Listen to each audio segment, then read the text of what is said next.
like to call to order the Town Board regular meeting for June 14th, 2016. Would you please rise and join us in the Pledge of Allegiance?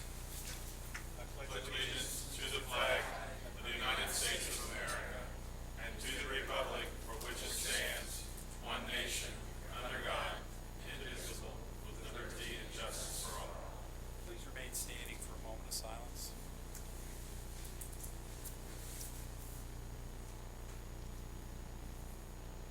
Thank you.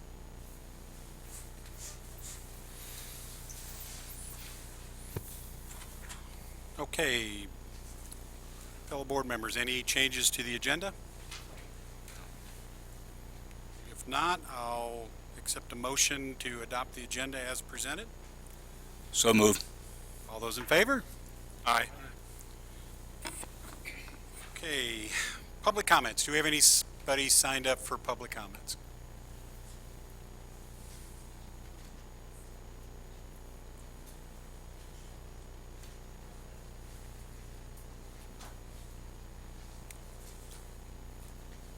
Thank you, sir.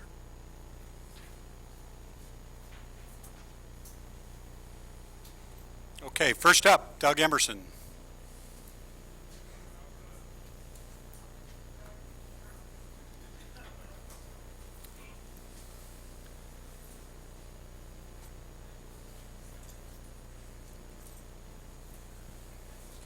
How you doing? Real quick, I'd like to get the July 4th parade that's going to be on July 2nd. Can we have an official town, somebody state why we're having the parade on July 2nd instead of July 4th? I mean, was it because, what was the reasoning behind it? I just got a lot of people in my neighborhood, they got to work Saturday, and you know, they normally go to the parade on July 4th, and it's not going to be on the 4th, and I just told them I don't know, but I'll go to the thing and I'll ask. Yeah. Call Natalie Jackson to the podium and she can give you some explanation. That'd be great. I just want to hear the official town reasoning, so I can tell my neighbors who can't make it. The official town reasoning was multifaceted. One, it was based on staffing.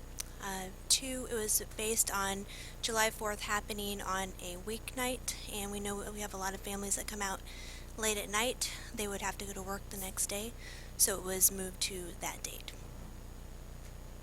And that was approved back at the beginning of the year, I think. Yes. As part of the, yeah. Okay. Thank you. Thank you. Next up, Gary Summerfield.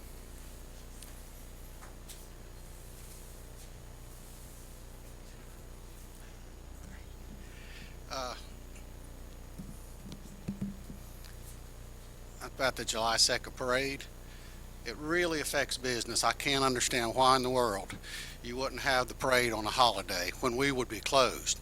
Now I'm going to be open. Other businesses are going to have to be open that would normally close for the holiday. So it just throws everything out of whack. So not a whole lot of thought was put into that, I don't believe, as far as considering the business community. So it vastly affects us. So that's really what I want to tell you. Okay, thank you.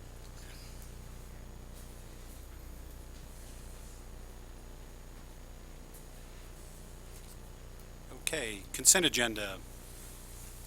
I will entertain a motion to approve the consent agenda as is. So moved. All those in favor? Aye. Aye. 5-0. Okay, next up, Warren, do you want to handle the recognition? Yeah, I'd like to have Dennis Roy come up to introduce a new town employee.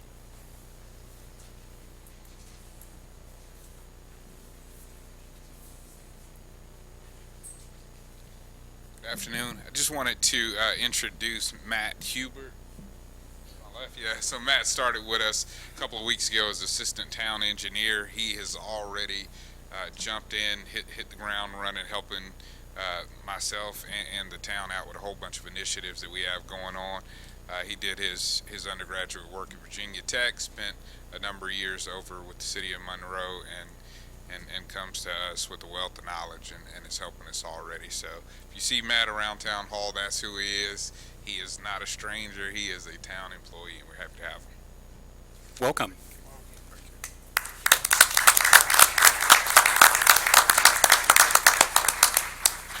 And Matt is a local resident. Yeah. Terrific. Okay, on to presentations. Update on the new Unified Development Ordinance,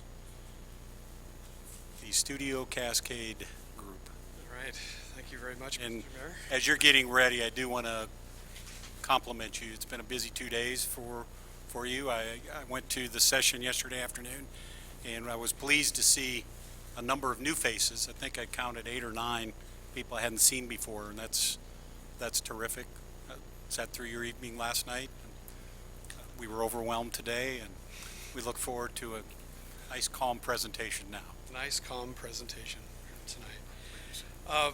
Okay, so in that vein, I just want to thank you for allowing us to adorn your chambers tonight with artwork from the presentation. The boards along the wall have been accumulated throughout the process. So tonight, what I'm hoping to be able to do is to talk to you. Oops, looks like this is the presentation from our last session. Oh no, it's not. Okay, fine. We're good. Sorry about that. My bad. So a brief update on where we are with process. I'm sorry, we've had a multiple series of meetings here and 3 presentations. Are just not always easy to keep it all straight. Okay, so we had our first public workshop in February, where we were looking to identify how to begin to translate some of the policy direction from your sub-area plans and your comprehensive plan to code.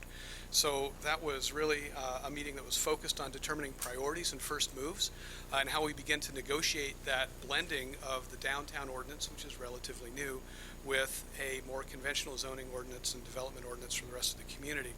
A lot of decisions we have to take into account in that process, and the February workshop helped us chart a course forward.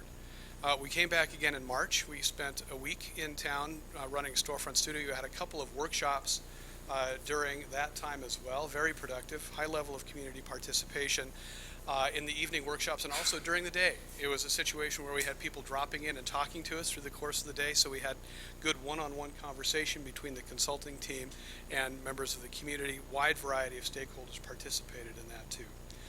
And that helped us refine some of the overall direction that we needed to incorporate into not only the zoning designations, but also some of the procedural aspects and some of the other special regulations that need to be included in the zoning ordinance. So much of the material that's on the wall came out of that overall studio process. Now, we're here tonight to give you an update on what we did with the process through yesterday. We had an open house yesterday afternoon. We had, I'd say, maybe 15, 16 people join us during the course of the 2-hour open house in the afternoon. And then we had a pretty full house last night for our workshop, where we went through some detailed recommendations, like many of you on the board were here, had detailed recommendations on some of the zoning proposals, and Bob will talk about that here in a little bit. Our next step in the zoning ordinance, or UDO, rewrite process will be to deliver a full draft. And I think based on what we've heard in the process so far, we can do that with a high level of comfort. And we're planning to come back here in September and do a couple of full-day workshops with the community, so people again can drop in and speak with consulting team members on the code. And we're looking for a target of getting it to your planning board by October of this year. And still, as far as we can tell, that's a schedule we're pledging to keep, and we'll be sure to do it. So we have some images here on the screen behind you from last night, so you can indeed see that people were involved in this process in the open house and in the workshop. So good participation, good conversation in what was going on. Now there's another dimension to what we're doing. We talked about it a bit in the workshop. I'm not going to spend much time on it now other than to mention it, is making sure that we have a good vision basis for our work, supplementing the comprehensive plan by augmenting it with a long-range view of what Waxhaw is supposed to be like in the year 2036. And that also includes adding a little bit more detail to the land use element in terms of the growth sectors map. And for the just for the benefit of everybody in the room, the growth sectors map does a really good job in identifying relative intensity of development in the larger planning area, but it doesn't really talk to us about where specific uses need to be located within the community. So we're working on that, and that is informing our work in the UDO. And part of that work involves mapping where new zoning districts may actually apply to land use designations that you find in the growth sectors map. So it's really trying to figure out a way to have a very clear relationship between what zoning is going to permit and what the comprehensive plan actually envisions as its long-range future. Now, another component of that work is to put together a clear policy guide so we can see how the goals and policies in your comprehensive plan relate to implementation actions that the board will be asked to consider and that your city officials or town officials are going to be acting on in the course of their daily business. So, but really the meat of tonight's presentation is more about what we're doing with the UDO. I just wanted to establish an overall context a bit. So at this point, I'm going to hand it over to Bob Bengford with Makers Architects to talk a bit about the process that we've been going through to resolve that comprehensive plan designation into more specific zoning standards. Good evening, Mayor, board members. So wanted to also reiterate that as we've been drafting up this updated land use map and begin to draft the zoning materials, we've been drawing from the work that you've already done. So this poster here is one of the posters that we used at one of the last workshops looking at the Highway 16 sub-area plan. It had made recommendations of using some of the zoning downtown, some of the different zone districts. So we've been looking at that, and we'll continue to try to apply that. Also looking at there's some new development proposals that are happening between the time this was adopted and are ongoing now. And so we're kind of working with staff and looking at those, and because they may have impacts and ultimately how we draw boundaries and drop the design provisions. And also, I went over with you already today, this is the land use designation table. Again, it looks at these various land use designations that we've charted on the map. It identifies purpose statements, what types of uses and intensities, but also identifies what the implementing zones are that we are looking at.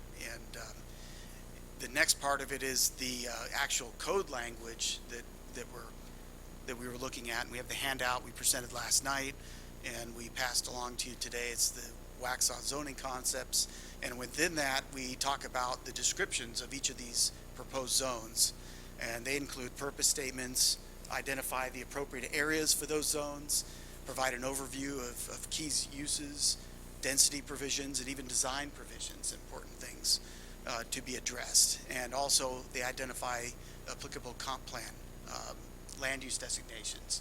Very important stuff to help guide the city, but also help guide the community as to what, when rezones come, what the appropriate zoning districts are for particular areas. Providing a lot more predictability is the ultimate goal. So there's a number of new zoning districts. Again, we went over these a bit in detail for those of you who were here last night, but a lot of this builds upon the comprehensive plan and the growth sector map. I won't go over these in detail right now. I think I have a few more slides here though. So an example of this, we've looked at some of the areas. The comprehensive plan looked at retaining the character of many of the existing built-up residential areas, but it also looked at some of the other areas that were intended for growth, maybe making a different approach to those areas to try to get a mixture of housing types. So the purpose statements here look at some of those. So one of those is the residential mixed zone. So what it tries to do is provide for a mixture of housing types in walkable neighborhoods. And we again say these purposes are accomplished by providing for a variety of housing types, providing standards for the design of streets and connectivity, integration of usable open space. So we're working with parks, and also had a meeting with the Carolina Thread Trail as to how to integrate those elements into these new subdivisions.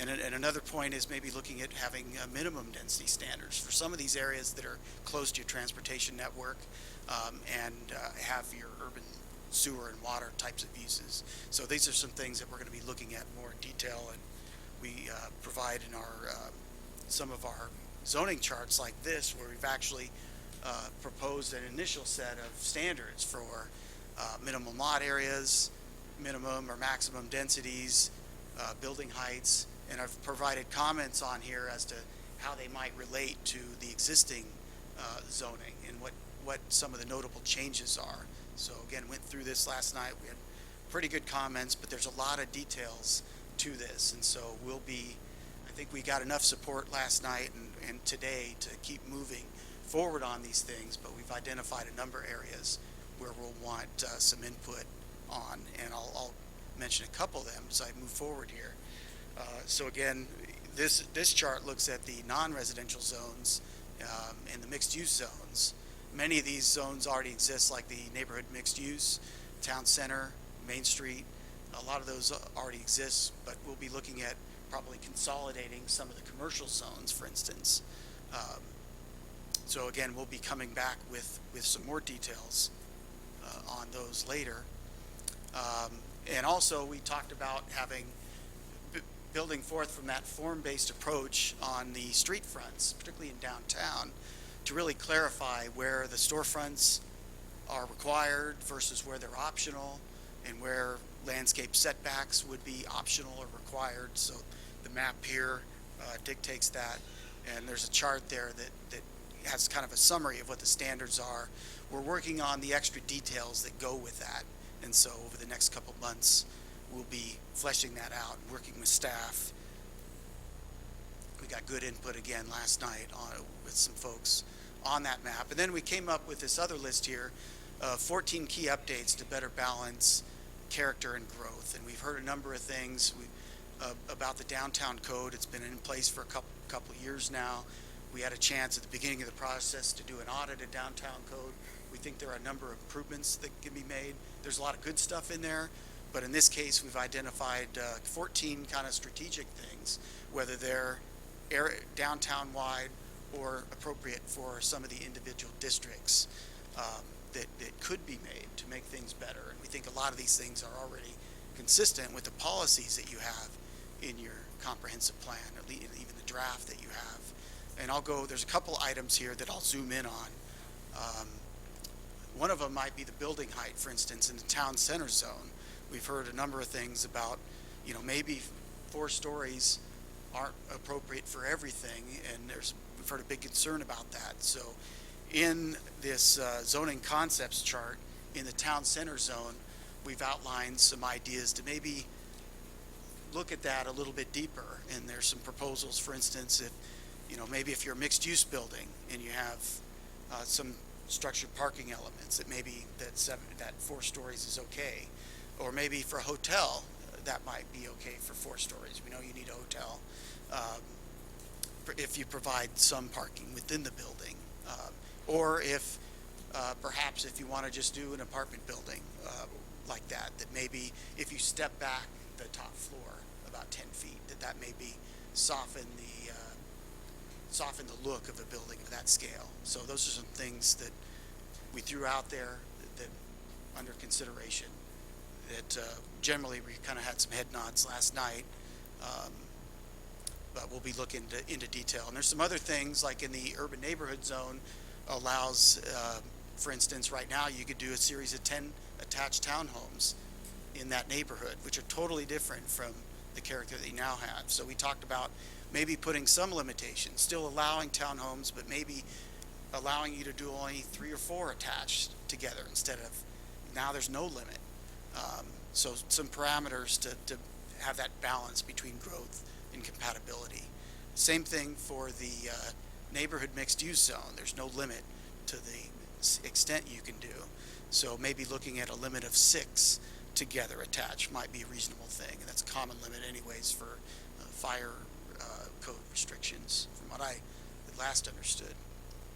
The next thing that we'll be doing is getting into more detail with the permitted use list. Here we have just a simple chart that we had on display last night, and actually we had this a couple months ago. So we'll be getting into more detail on that. And also the other thing we had brought up is a business zone. Right now you have only one spot in the city that's owned light industrial. So I think there needs to be a discussion on where some of these might go. And there's one other place that's not in the town right now, but in the land use map that we thought east of town made sense for at least a land use designation for business. But it's an important topic that ought to be discussed. I'll let Bill summarize this last point up here.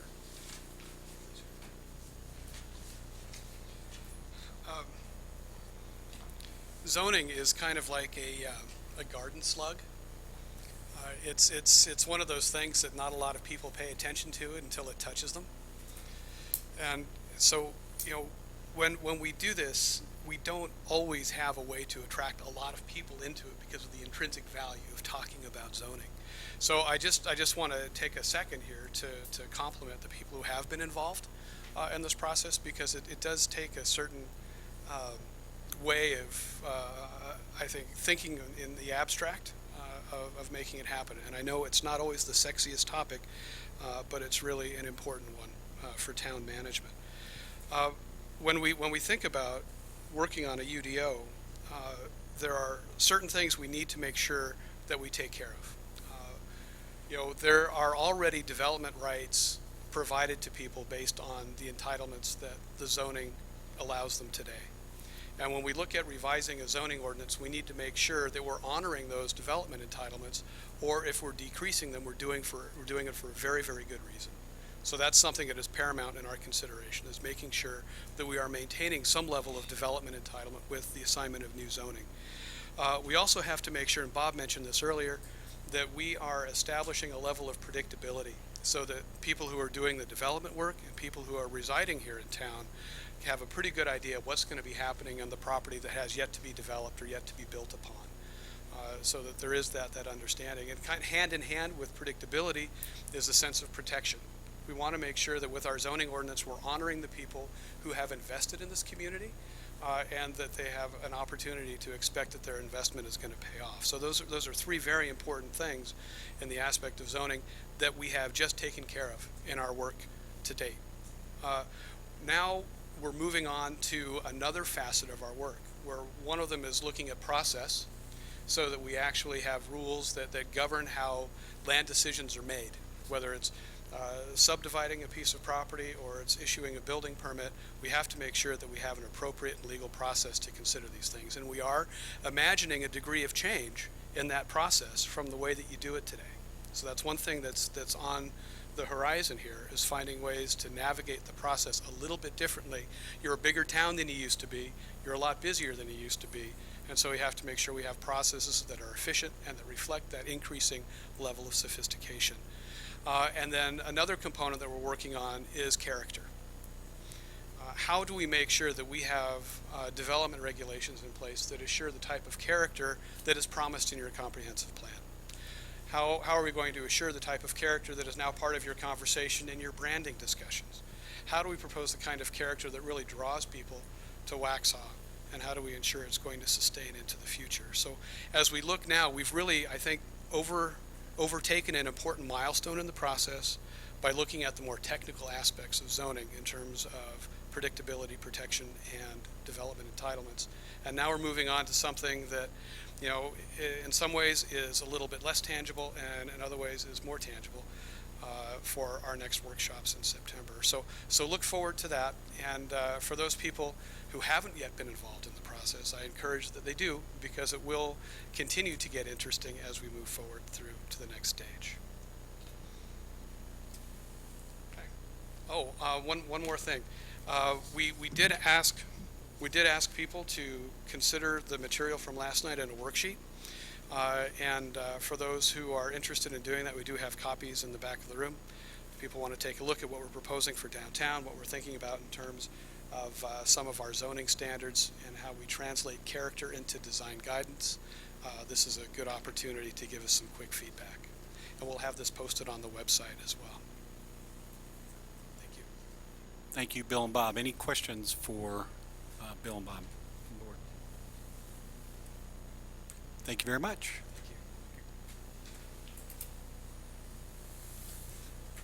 Okay, moving on to reports.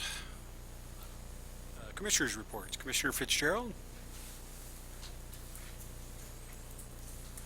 Well, this is the last time we're probably going to speak about Dunkin' McDonald House. We're having grand opening on Saturday at 10 o'clock.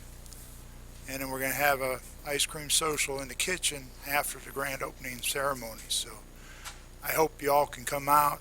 It's going to be an exciting moment in Waxhaw's history and preserving Waxhaw history. Thank you. Saturday at 10, correct? 10. Commissioner Burrow? Just a couple of short comments. Several weeks ago, Commissioner Warner and I, along with Warren Wood and people from the Carolina Council of Governments, started a process whereby we're going to review the workings of our planning board first, and with an eye to maybe other committees later. And what we hope to have out this week to all the other members of the board is a list that was generated from reading the legislation of what a planning board is empowered to do by the state, with the question in mind, what do we as a board want our planning board to do from that list? And hopefully by Thursday or Friday we'll have it to all of you after it's been kind of perused and double-checked by Chaplin and Warren. Thank you. Thank you. Commissioner Warner? You weren't staying in order here. Engineer. Yeah, last week, I think we've mentioned we went to Raleigh for Town Hall Day. While we were sitting in this legislative building, I gave Warren and Steve a little. I don't like the looks of that building. It's very dated. It was contemporary in 1963. It was great. I've been in I'm a structural engineer by trade, and I've worked with architects for 40-some years. Architects' designs many times are like women's fashions. They get outdated. As we build our town, we need to keep that on our minds. I think I was on the planning board back in the 90s, and I said we like red or brownish red or traditional brick. We had a few tans slip in here and there, but let's stick pretty much with that. And there's a certain styles that we need to make something that's going to last for 100 years and not go out of date. Go ahead. Thank you. Commissioner Stewart? Mayor Pro Tem Hunt? Okay. A little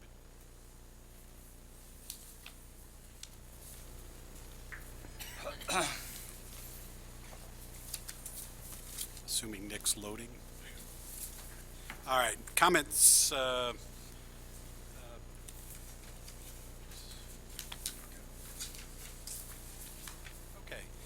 I thought I'd touch base on a basis with all of you on a couple of things. Update on some meetings we've had with our regional partners, what we did at Town Hall Day. I can take the Union County Board of County Commissioner and County Manager meeting off, where it's got rescheduled for Monday, I think at 2:30, where Warren and I will go up and spend some time with Chairman Rushing, Commissioner Helms, and County Manager Cotto, and then do a quick communication update.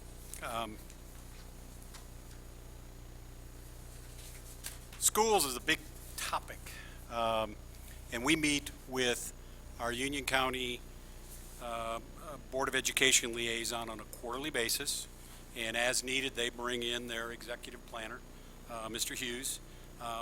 We discuss with them municipal issues, growth, our land use, the county's land use, timings of growth.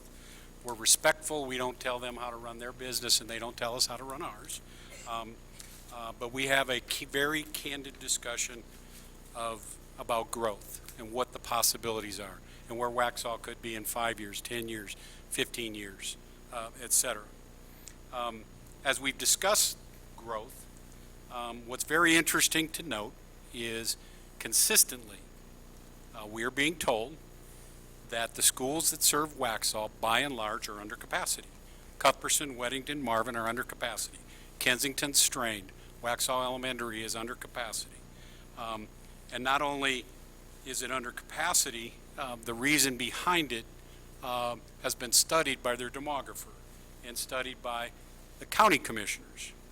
Young families having more difficult time buying homes in the Marvin, Weddington area due to price.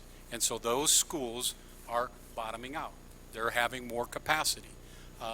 The anticipation in 2 years is that I believe it was Marvin Elementary will be at about a 50-55% capacity, ample space to fill up additional students. And again, as we grow north, which is where we're growing currently, that could be a logical choice. Obviously not up to us, but they continue to remind us that there is ample capacity. Back in December, I included the quote here that the demographer added, Union County is like a bucket with a hole in the bottom. You can grow as fast as you did in 2005 and still not fill up the schools. The real issues are out east, but in the western part of the county, there is ample space for schools. Today, Stoney Rushing, the Board of County Commissioners chairman, actually went out on Facebook and explained it, because there's a bond issue that they're discussing, and how do they handle the bond for schools, and where do they allocate the monies. The newer schools, and he reiterated, are below capacity and will remain below capacity. The newer schools are on the western side. Those tend to be the ones that serve us. There's a lack of younger families living in western Union County over the horizon. So it constantly comes up, do we have ample space for our students as we grow? The answer we are consistently getting back from all fronts from the county is yes.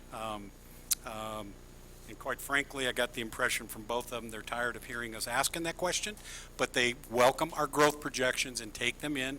They give them to Mr. Hughes and they factor them in over and over and over again. Next up, Town Hall Day. Waxhaw is a member of the League of Municipalities. 500 plus cities participate in this. They provide a number of, the League of Municipalities provide a number of services, from advocacy to education to insurance pools and more. On an annual basis, the League hosts what they call a Town Hall Day. It was on June 8th. Warren and several of the board members went up to participate. It's a combination of main tent sessions. We got to listen to the House Speaker, the House Lead Transportation Chair. We got to listen to the CEO on the education, economic development, not-for-profit that the state runs. And then obviously we got a chance to have one-on-one time with our representatives, Senator Tucker, Representatives Brody, Craig Horn, and Dean Arp. And we kind of did a divide and conquer because their time was limited. We split up in groups and took them through an update on Waxhaw. What we chose to do was position ourselves, and I'm not going to take you through everything, but we chose to position ourselves and present a positive story. We got a great story to tell. We got a nice brand. We have a story that resonates, and it's been a long time since they've heard it presented in a story approach. Typically, they're very hesitant. I can tell you when we walked into Senator Tucker's office, his arms were closed, and we had to warm him up a little bit. I offered him a green tie. He threw it back at me, but he says he's going to wear it now on St. Patrick's Day. So we had a little bit of fun with it, but basically, they're not used to hearing somebody tell them about themselves and what's going on, and they're more used to somebody asking for a handout, to be quite honest. What we did was we reminded them that we believe we're on the right track. We got a fundamental duty to take what's been given to us, pass it on to the next generation in a better condition. And our starting point was the commitment that was made back in 2003 and has continued forward. One of an urban development, urban design, while protecting the environment, ensuring quality of life. We took them through. We reminded them of the recognition and awards that we've received. It's a great story, a lot to be proud of, be it the #1 best cities for young families, one of the safest communities. Spent some time talking about that. Obviously, schools came up, very proud of and very positive about where Waxhaw is on that.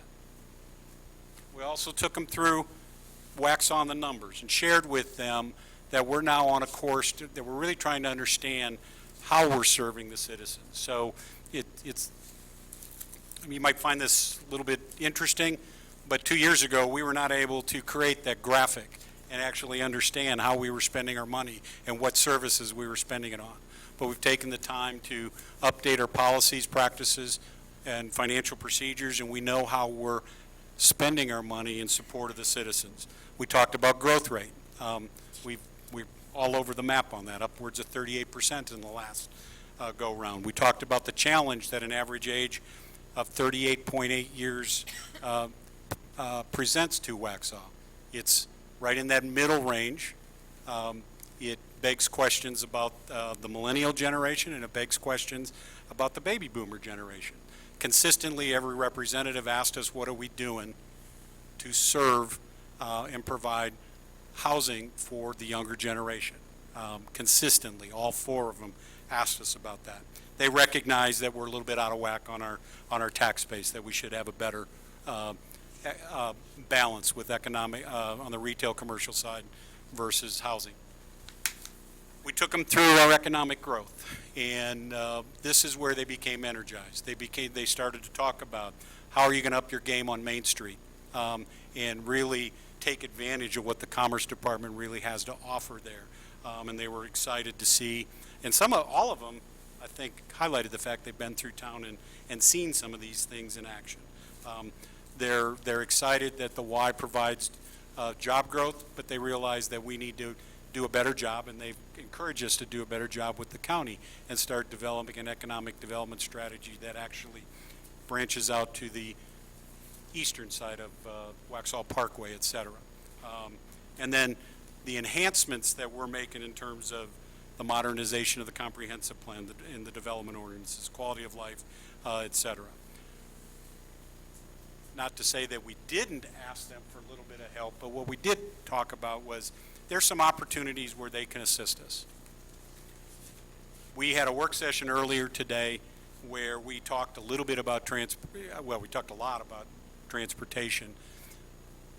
But when we were up at the town hall day, the House Chair on Transportation highlighted to us that once they've depoliticized this whole approach, the needs have come out of the woodwork. And basically, there's about $60 billion in unfunded transportation projects sitting out there.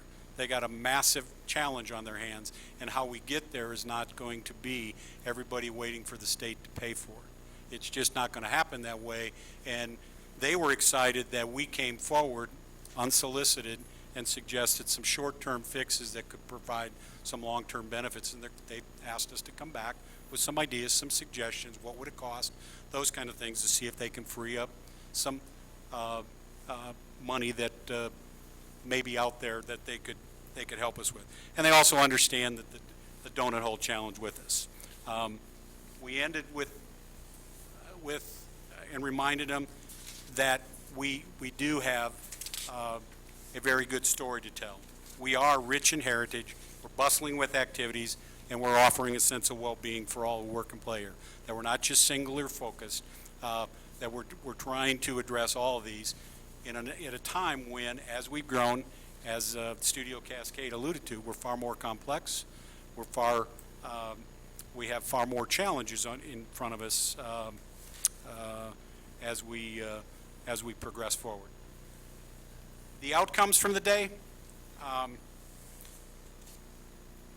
first and foremost, we were the only town that actually made a presentation, put together a package like this. It shocked the league, and the league has taken it and actually repurposing it so all the other towns can start doing something like this. They like the approach. They like the fact that we're out telling a story about who we are, what our brand is, what our image is, and how we're going about trying to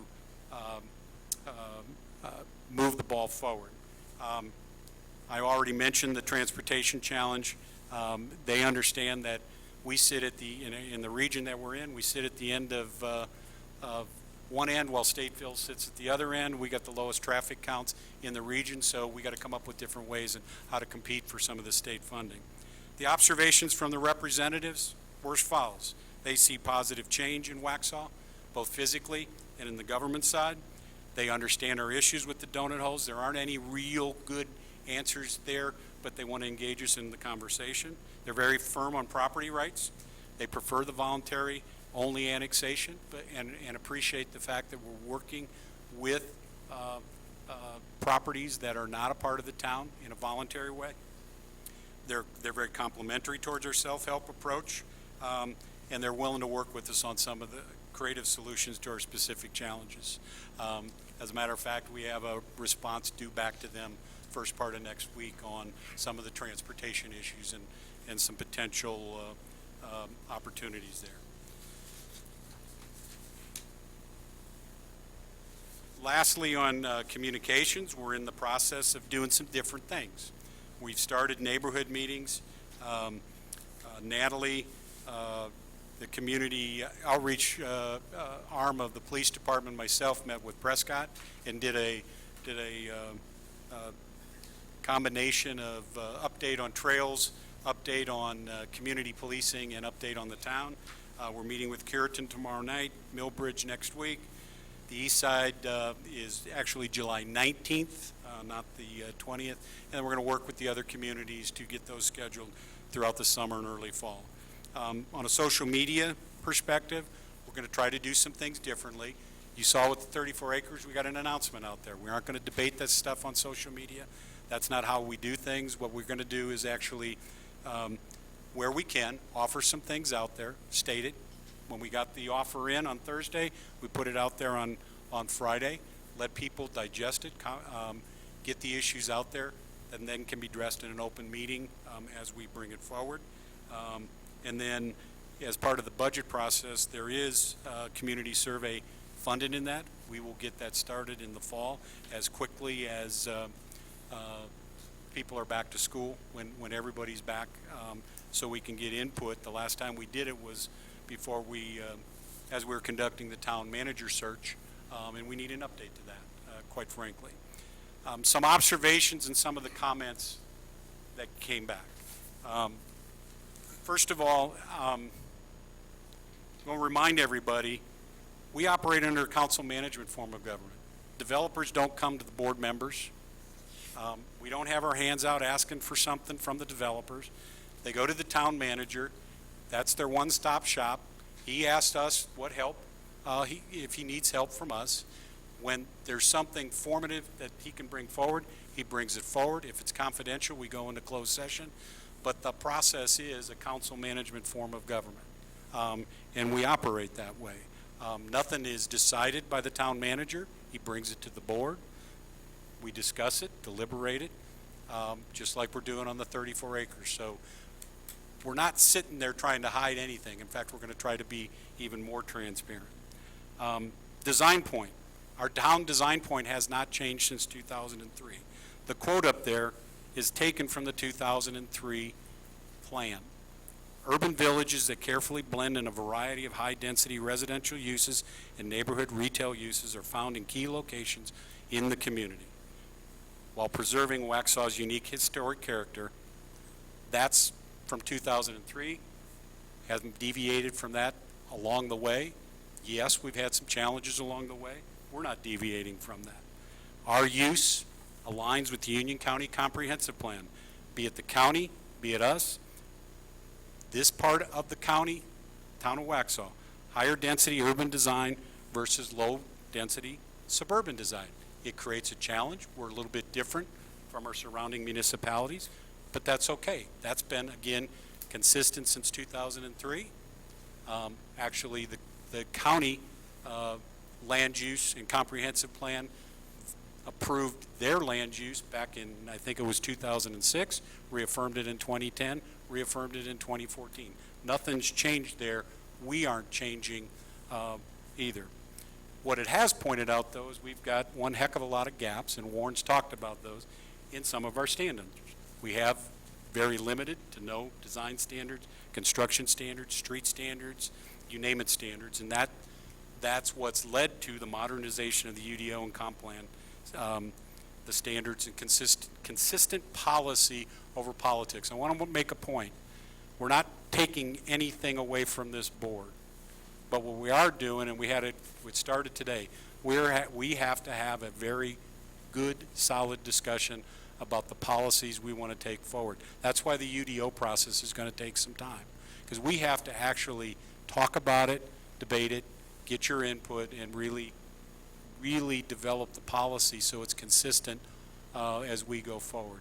And we will have some agreements, we'll have some agreements to disagree, but that's part of the process, and we want you to be a part of the process. And that's why we're bringing these things up in an open session.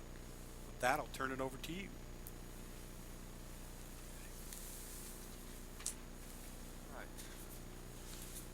Mayor Maher, members of the board, Mr. Spencer, we have start out tonight with town manager's report, just to cover a few items and where we are on some of these.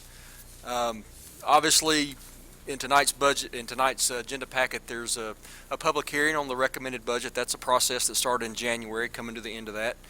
So we'll talk about that in more detail here shortly. Also tonight in the agenda packet, you approved an auditing firm for your annual audit for FY 15-16. You've heard a lot about the new comprehensive plan. In addition to that, the new UDO, those were front and center all day today and yesterday as well. We continue to work to secure a number of voluntary annexations. This is an issue that we've been talking about, that I brought forward over a year ago, and we're making some headway on some of those. You've got, we'll talk a little bit more about that later tonight. Growth management program, the mayor hit on this. Dennis Rory and his staff is working hard to get construction and design standards in place, a construction inspection program, sediment and erosion control, a floodplain management program, and a revamped code enforcement program up and running. So in tonight's budget, you're going to hear a lot about that as well. That is first and foremost a priority, to get these things in place to protect us and make sure development's done right moving forward in Waxhaw. In addition to that, we've talked a lot about Kensington Drive. We still plan on phase 1 starting this summer. Phase 1 will require Kensington Drive to be shut down for a number of weeks. But we do want to, our goal is to get that done this summer before school starts in the fall. So we're making good headway on that. We continue to work with property owners around Gray Byram and Highway 16 to secure right-of-way for the realignment and improvements at Gray Byram Road. Again, this is an example of the town stepping up and trying to make some improvements on a state roadway versus waiting for the DOT. So we're making good progress on that. Bonds Grove Church Road, Highway 16, similar sort of situation. We've got a joint effort between Waxhaw and Marvin to get some improvements done there. We've done some conceptual work with Kimley Horn, laying out what really needs to happen at that intersection over the long term. Prescott Commercial, we're starting to hear a lot more chatter, if you will, about Prescott Commercial.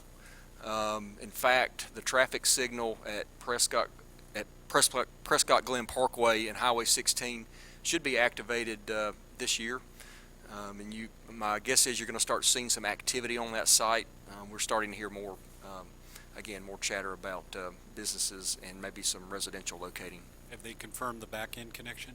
Yes, so they're working with a home builder on the backside to make the connection to the Prescott community on the back. So that seems to be moving forward as well. Downtown TAP grant, you heard a little bit about that this afternoon at your work session. We will have design services for that secured this fall. Again, that'll be a project that'll start in the spring, we're thinking.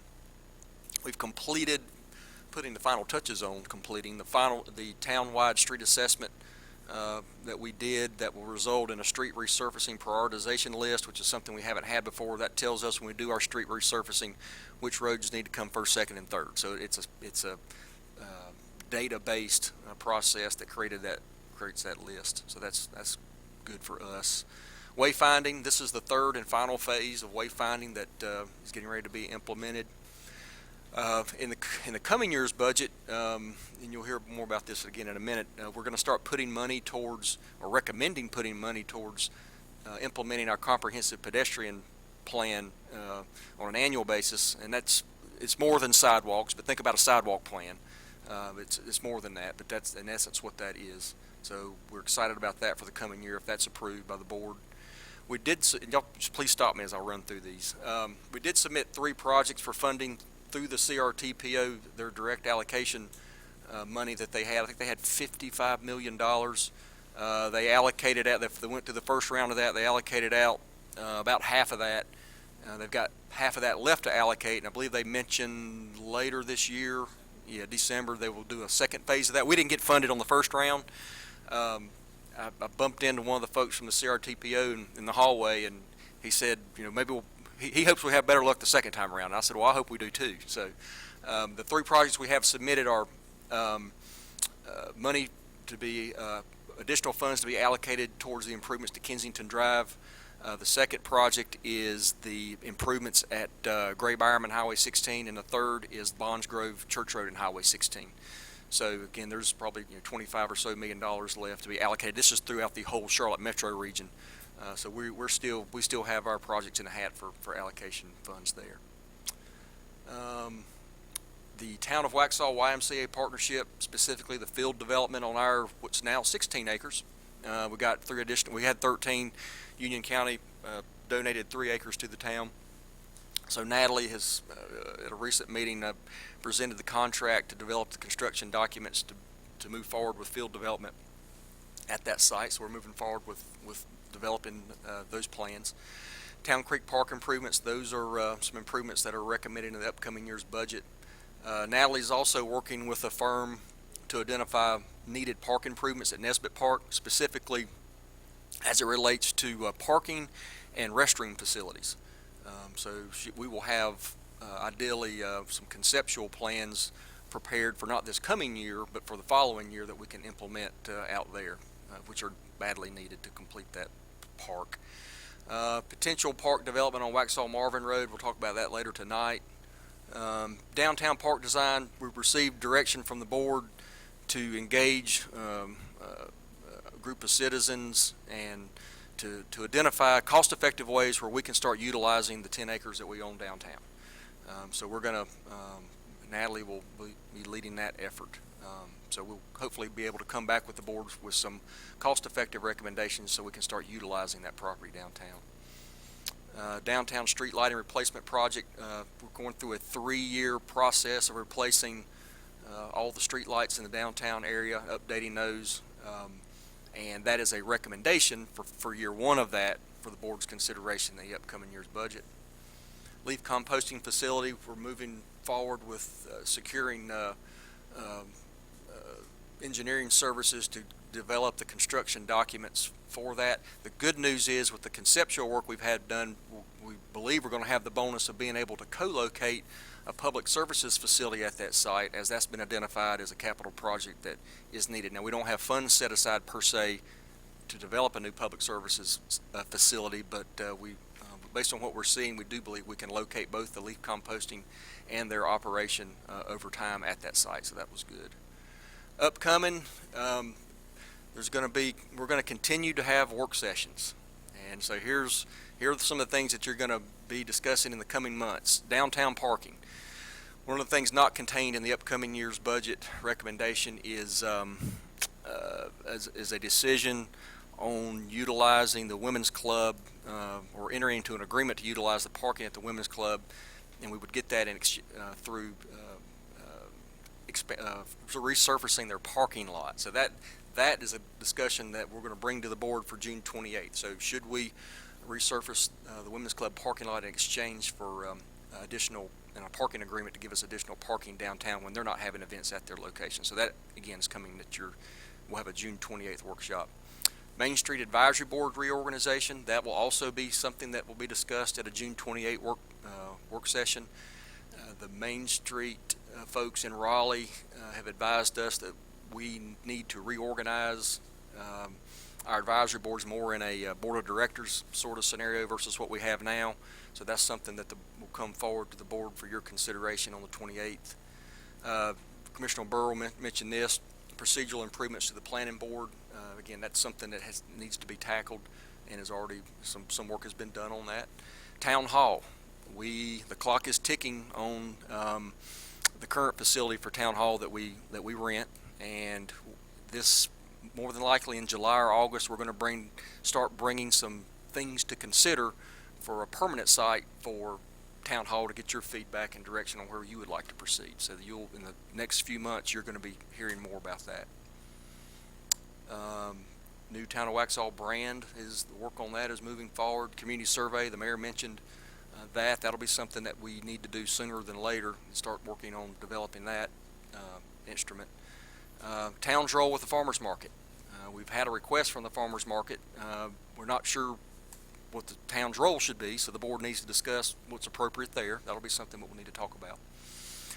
And as we heard the mayor talk about with some of what came out of town hall day, we need to engage legislators regarding local road improvements. Some of those road improvements may be in Waxhaw, some of them may be up Highway 16 at Ennis Road, or there's another one that's escaping me now. Well, yeah. So anyway, and there seemed to be a willingness, and we emphasize that we want to be a partner in a lot of that. We weren't necessarily asking for handouts, but we do need help. So that's something that we need to get on and get going, because they stated a willingness to come down here and talk to us about those things. And stormwater, there's not a lot in the budget this coming year related to stormwater, but for FY 17-18 will be the year that the board decides what your role is going to be and what our responsibility is going to be related to stormwater in meeting the state requirements on that matter. And finally, we're starting to hear more and more about trails and greenways, and that is a topic, again, there's not a whole lot in the upcoming year's budget related to that, but during the course of this coming year, I think there's going to be some, I know Natalie's working with some of the HOAs on some possibilities related to connecting to some existing privately owned or HOA-owned greenways, but I think we're going to start talking more about trails and greenways in the coming year. That's something we're starting to hear more and more about from the community. And with that, I'll answer any questions you might have. Any questions? Thank you. Okay, now we are going to start our series of public hearings. So first up, public hearing for our fiscal year 2016-2017 recommended budget. Turn it back to you. All right, thank you. At our last meeting, I had a fairly, I'm sorry. I'd like to make a motion that we open the public hearing for fiscal year 2016-2017 recommended budget. We have a motion on the table. All those in favor? Aye. Okay. Just did a presentation at the last board meeting when the budget was officially presented to the board. Just want to recap on some of the things that are contained in the upcoming year's budget.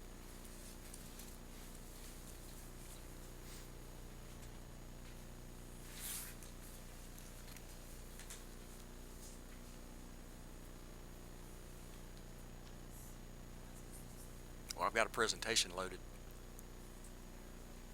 Okay. And that concludes my presentation. That was a quick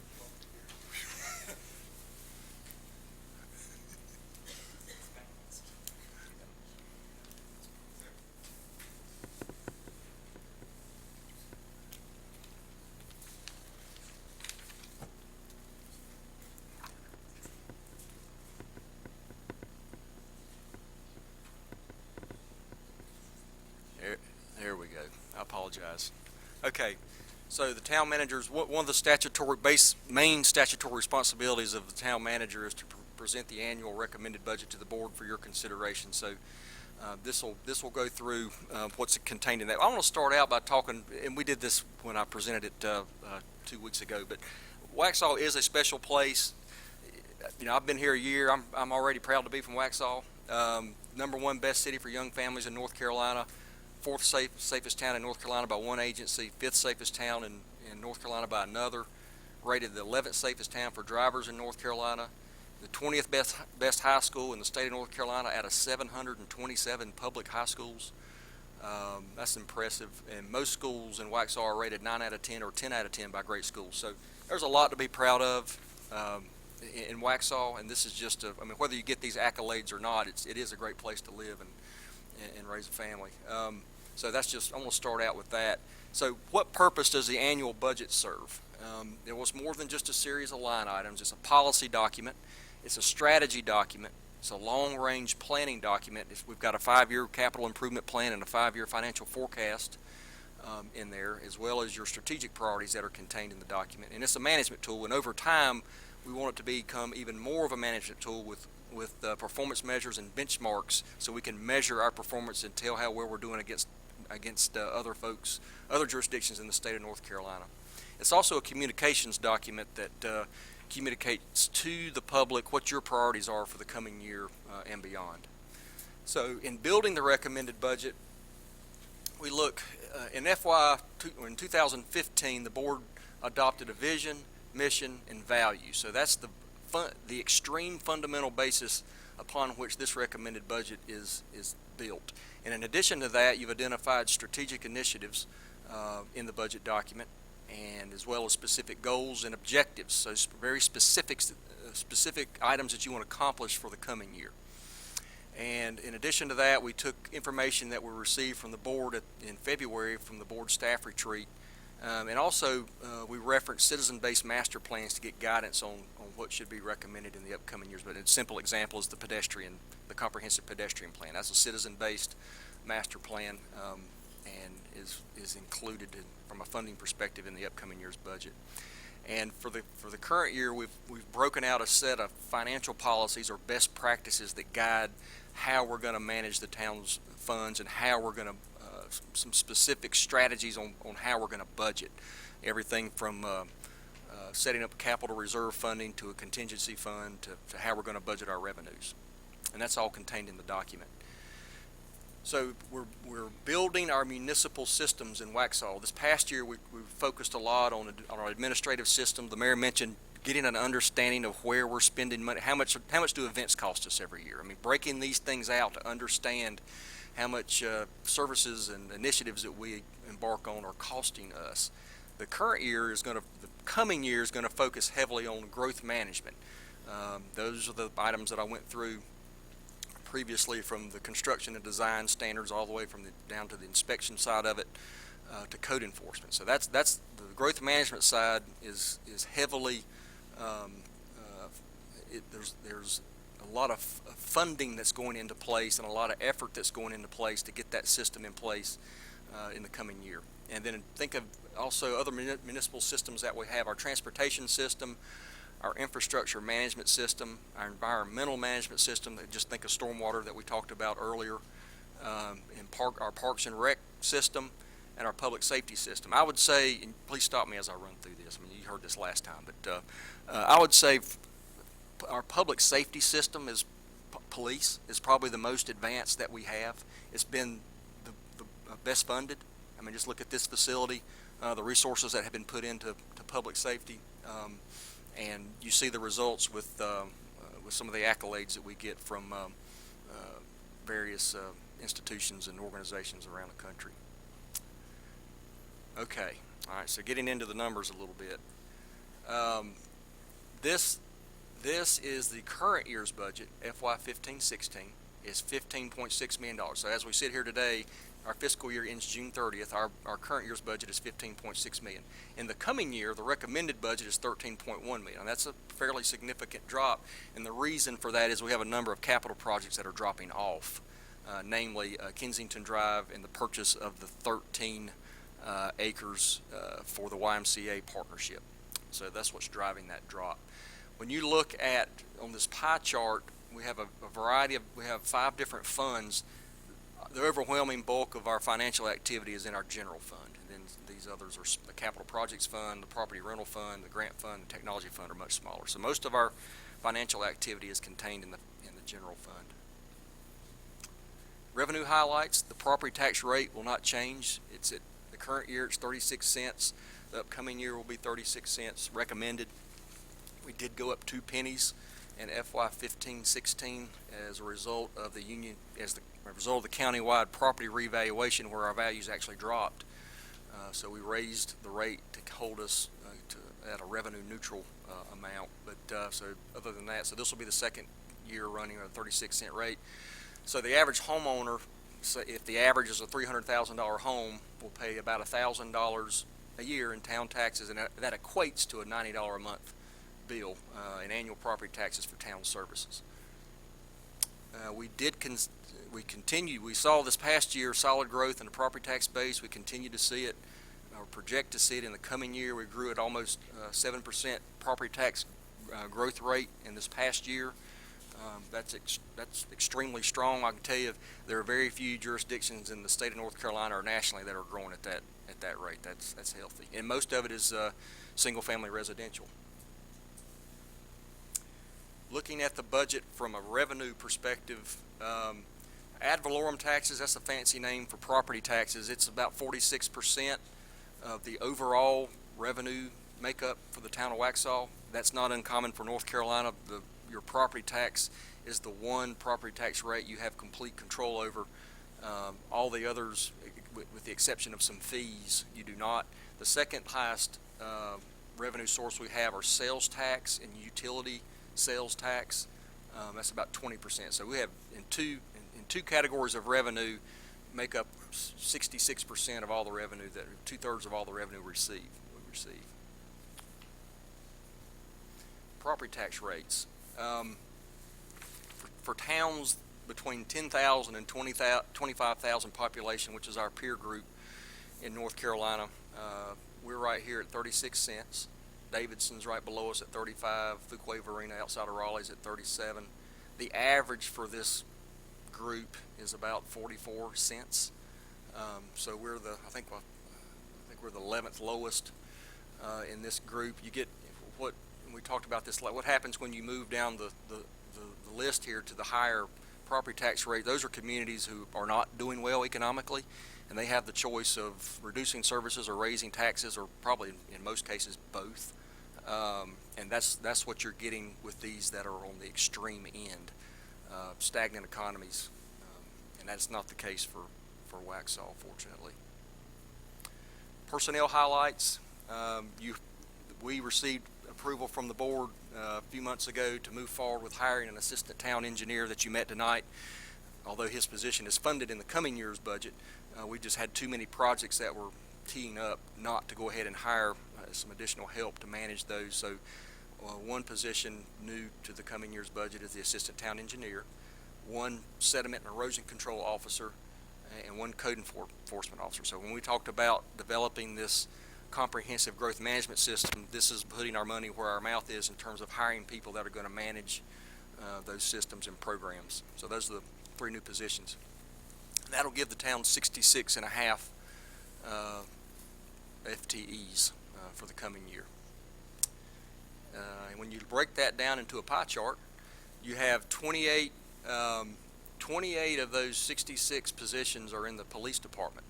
And then you've got another 9 over here in public services. So you've got 28 on the police side and 9 on the public services maintenance side, and then just a spattering of the rest. Development services has 8.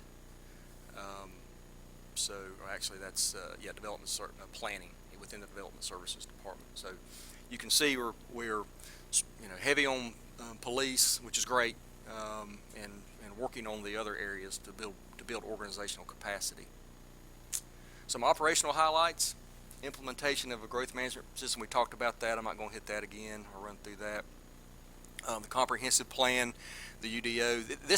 It's extremely unique for a town to be in this position, to be developing a comprehensive plan and a new UDO at the same time. Those endeavors don't come around but every so often. So it's a great time for the citizens to speak up and say what they want Waxhaw to be.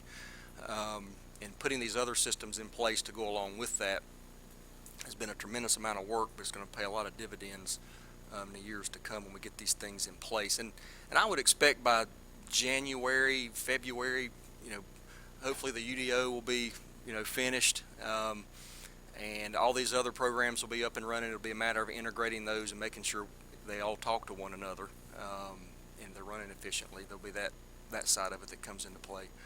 But anyway, so there's a lot of work going on there. And we're creating a new engineering division within our organizational structure to manage these programs. Other operational highlights, just, we're obviously some of the services we provide. We're funding police protection, animal control. We do give a stipend, so to speak, to the Waxhaw Volunteer Fire Department to support them. We're increasing funding for Parks and Rec, events and festivals, the work Kurt does downtown with downtown development, building inspection services.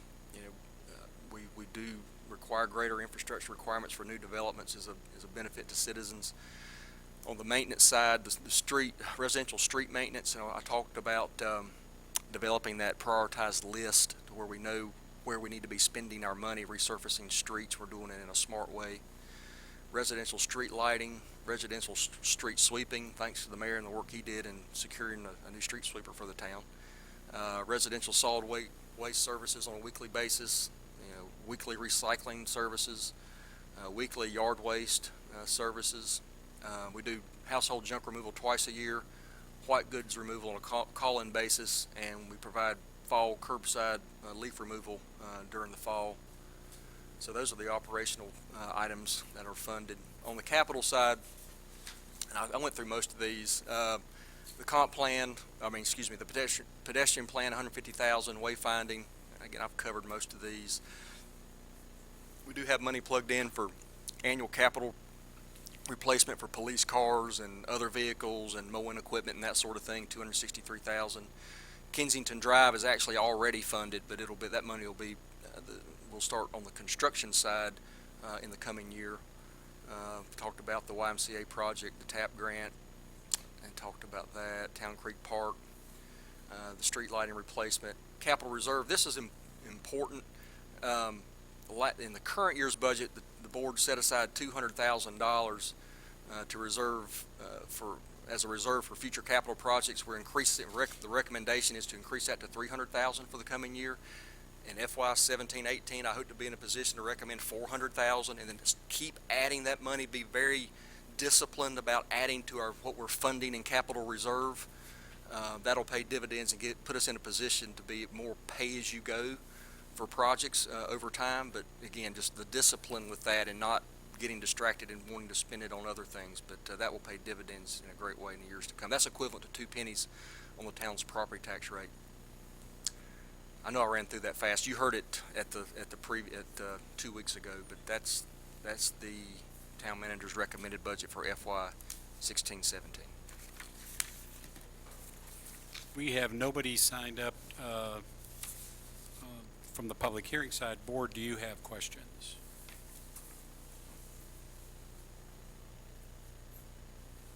Okay, if not, I'll entertain a motion to close the public hearing then. All those in favor? Aye. Any opposed? Okay, public hearing is closed.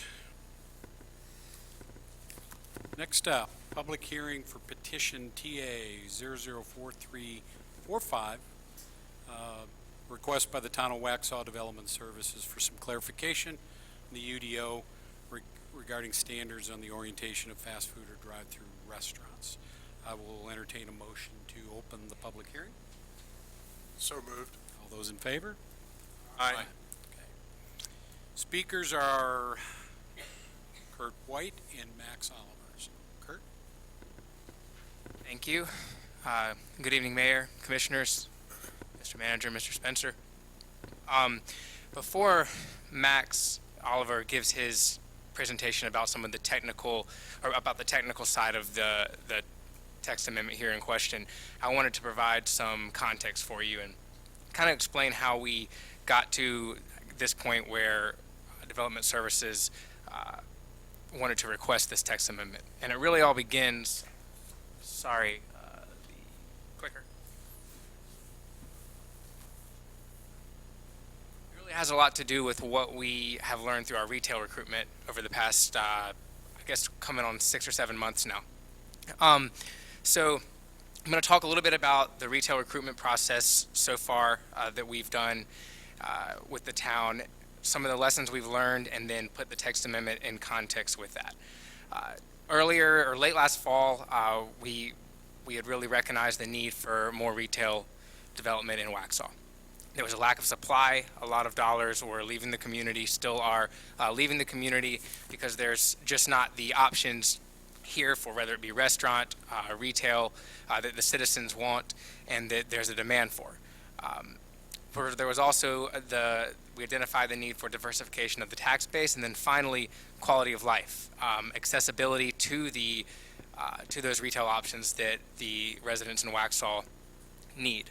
And so we contracted with the Buxton Company towards the end of 2015, and we've had a good working relationship with them since. And we've learned a lot about retail recruitment, specifically in the Waxhaw context. Our first step was to look at the retail potential of our trade area.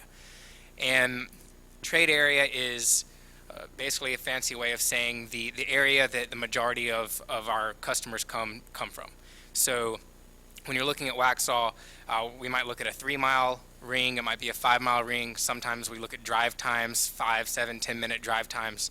But it really comes down to we're not looking at political jurisdictions when we're looking at who shops at the Harris Teeter. At Curitan, that Harris Teeter pulls from a wider geographic area. And so we looked at the Waxhaw's trade area, and then we started targeting the retailers that should be in our community based on our demographics, based on things like traffic count, and also those retailers' locational criteria, whether it be the amount of square feet they're looking for, whether they like to go inline or whether they like out parcels, the kind of demographics they're looking for. And so then we've developed a list in partnership with Buxton of those retailers who we are doing some direct outreach to.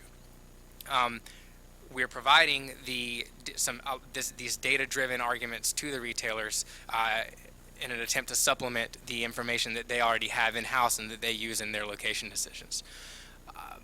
Some of the things that we've learned, that we've heard from them and from the development community in general, especially when we went up to the International Council of Shopping Centers conference in March of 2016, actually only a couple months ago. These are some of the things that are prized by retailers and those who are looking to develop retail. Predictability and cooperation from the town, from staff. They just want to understand from the beginning that what we have in the ordinance, that what we've established as our processes is consistent through and through as different types of projects come in. Feasibility of site, assembly of feasible sites. There's no use recruiting if you don't have anywhere for them to go once they do have an interest in your town. And that's been one of the challenges actually that we've had. There's been a lot of interest, especially more in the downtown area, of folks who are looking at Waxhaw, but there just hasn't been any available space or any product for them to come to. Permitting policies. The permitting policies, they can be permissive, they can be restrictive. What's important is that they're clear. And that really is what you'll see later, and especially in Max's presentation, is what we're trying to do with this text amendment, add clarity to our existing ordinance. And then finally, speed to market. Usually once someone calls you, usually once you get on the phone with a retailer, they've already crossed a lot of folks off the list, a lot of other jurisdictions off their list, and they're ready to go. And so there's really not a lot of time once they've identified your community as a place they would like to be. These are some of the other things that retailers are looking for, and a lot of these have been discussed in previous presentations tonight, even about the UDO or about the Comprehensive Growth Management Plan, the CRTPO's presentation at the work session. You see a lot of these same key factors. But to put the text amendment, this specific text amendment tonight in context, Buxton did an analysis of the area surrounding this parcel 0616-2022, and I'll have a map in a second, but that is the parcel that is behind the McDonald's on Cuthbertson, the vacant tract there in the Howard's Mill development. We've also, I'll share some conversations we've had with retailers and then get back to development in general. So the Buxton analysis about the parcel that's behind the McDonald's, first they looked at retail gaps in Waxhaw, they looked at traffic counts, and they looked at complementary uses.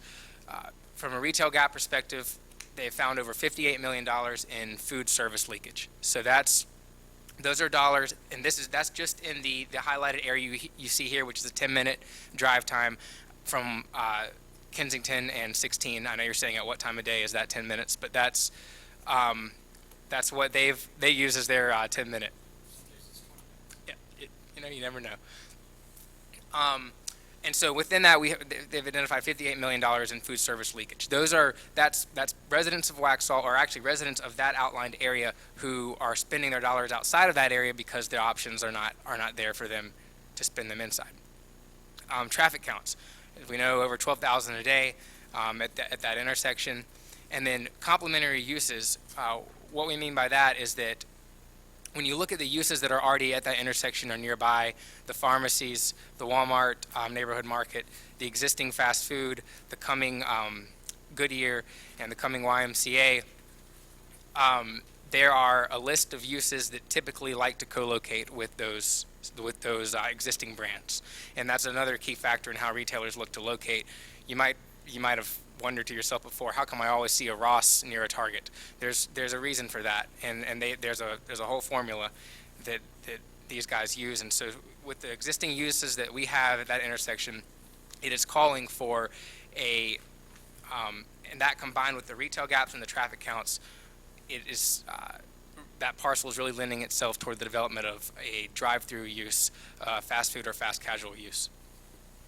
We've also had conversations with retailers. I mentioned the ICSC conference that we attended in March.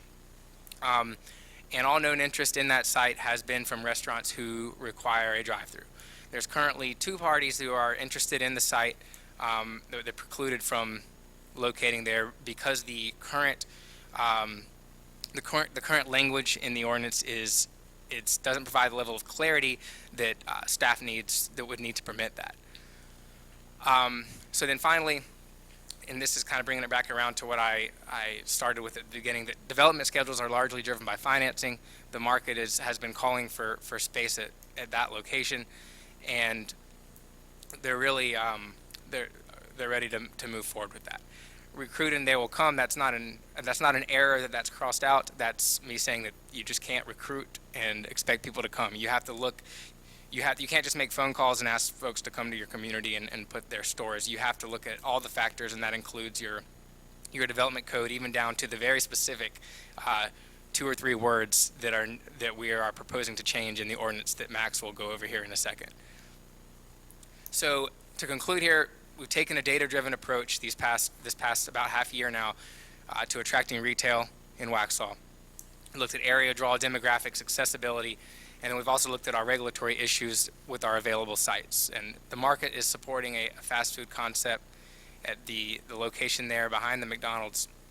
And in order to take advantage of that, we would have to clarify the ordinance as is proposed in this text amendment. So I think are there any immediate questions, or should we wait until Max does his?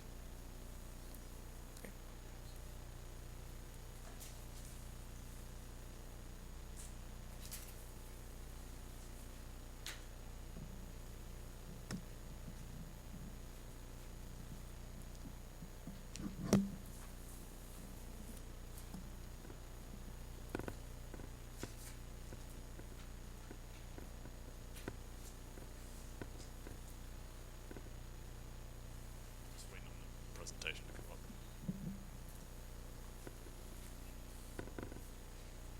Yes, I can go ahead and start. Mr. Mayor, Board of Commissioners, TA 004345-2016 is a request to amend Section 11.3.61 to clarify the provisions that allow 2 fast food or drive-through restaurants to locate at the intersection of any 2 public streets. Notice of public hearing was filed in the Inquirer Journal, and the notice was published on June 3rd and June 10th in accordance to governing law.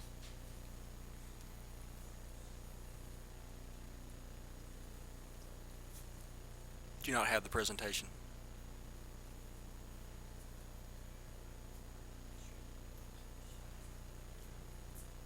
He's got a flash drive.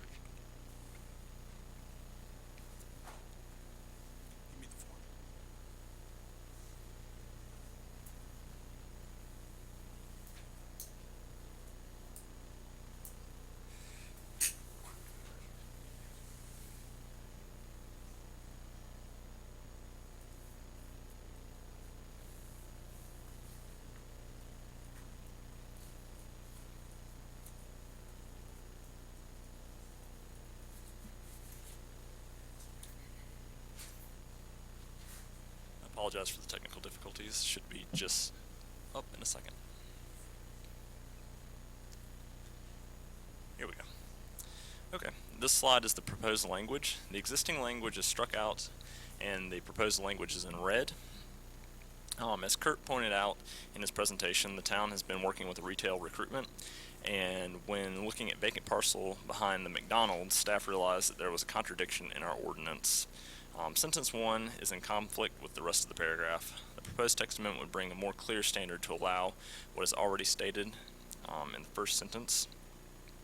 Staff has proposed clarifying the standards that allow up to 2 fast food restaurants or drive-through restaurants to locate at the intersection of any 2 public streets by striking the term located on and replacing it with a more descriptive term, primarily oriented towards, when referring to the location of fast food or drive-through restaurants on a public street. This change would allow fast food drive-through restaurants to take advantage of the provisions that allow 2 fast food or drive-through restaurants to locate on the intersection of any 2 public streets when a restaurant has frontage on both of the streets, but primarily oriented towards one and not the other. This would bring the current regulations more in line with the form-based development approach that's currently outlined in the draft of the updated comprehensive plan, and would match closer with existing regulations found in other jurisdictions throughout the state. Max, I have a question. Yes. When you say primarily oriented towards, you're referring to the front of the building, the front door, what?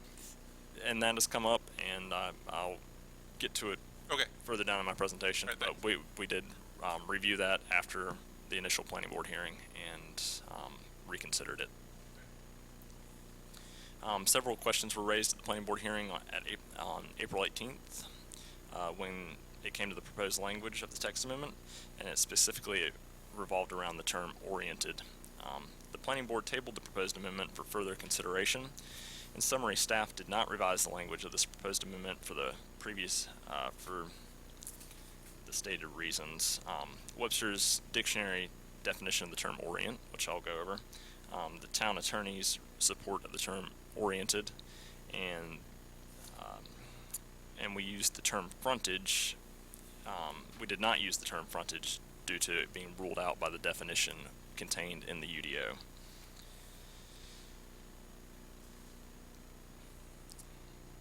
Webster's dictionary definition of the term oriented, or orient: to place something in a particular position. Orient the map so that north is at the top. The house is oriented so it faces west. According to section 8.1, definitions general purpose, any terms not specifically defined by the UDO will assume their everyday dictionary definitions.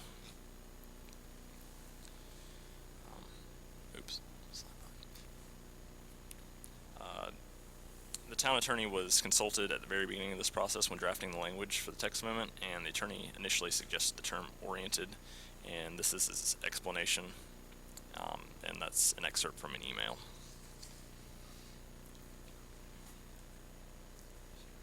Staff ruled out the term frontage because any building facade adjacent to a public street is considered a frontage according to section 8.2 of the UDO. So frontage simply just did not work. These are planning staff's analysis, and the supplemental regulations will continue to provide protections for residential uses through a 250-foot required separation distance between fast food and drive-through restaurants in a residential structure, as approved in a recent text amendment. Staff conducted research with earlier text amendments and examined regulations regarding fast food and drive-through restaurants and revisited it for this research.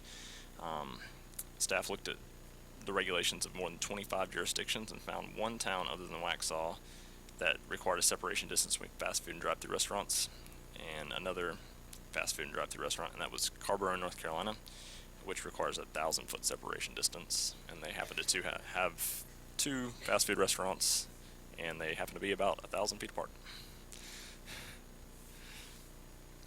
Planning staff recommends the approval of petition TA 004345-2016.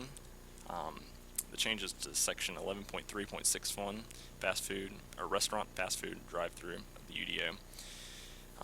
The planning board at their April 18th, 2016 regular meeting voted unanimously 5-0 to table the text amendment. At their Monday, May 16th, 2016 regular meeting, the planning board voted 4-0 to send a favorable recommendation to the Board of Commissioners.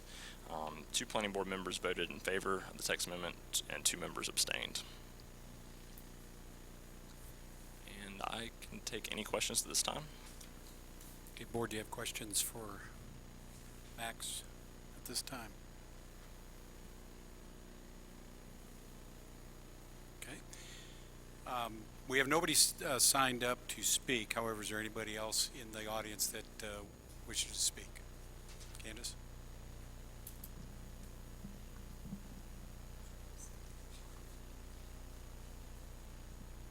Thank you. I didn't quite understand all the details of this, which is why I didn't sign up earlier. But I just want to say that, you know, you guys recently made a change to reduce the residential rate to 250 feet, which I know you all know about. And I just don't understand why we would take this step at this time to make another change when we have the comprehensive plan and the UDO rewrite currently in progress.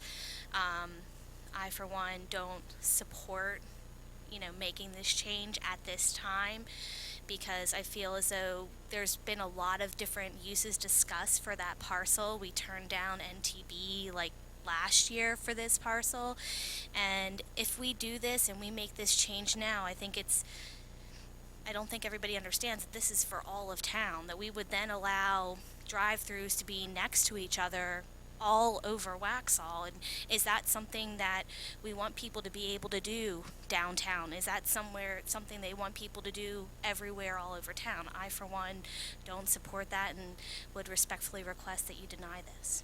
Thank you. Thank you. I do have a question. I'd like just for clarification on what Ms. DeFinis just said there. It says here that fast food drive-through restaurants will continue to only be allowed in the C2 and the C3 districts.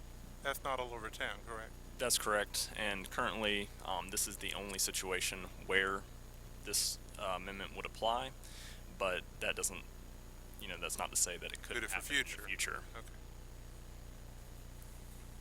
Other questions? If not, I'll entertain a motion to close the public hearing. I'll make a motion to close public hearing. All those in favor? Aye. Aye. Any opposed? No.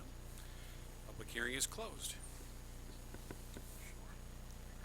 Before we get to the next public hearing, we're going to take a 5-minute recess. I could tell. Long day.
Next up is a public hearing for petition CU 004-376-2016. I'm going to note that this is a quasi-judicial hearing, and the clerk and the deputy clerk needs to swear in those witnesses that are going to speak. That would include Chris Rice and our two gentlemen that have signed up for the public hearing portion, Doug Emerson and Gary Summerfield. Would you come forward, please?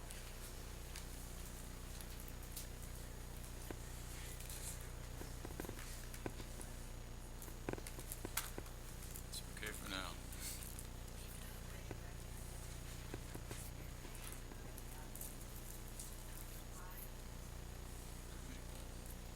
You don't want to get it? I'll take it.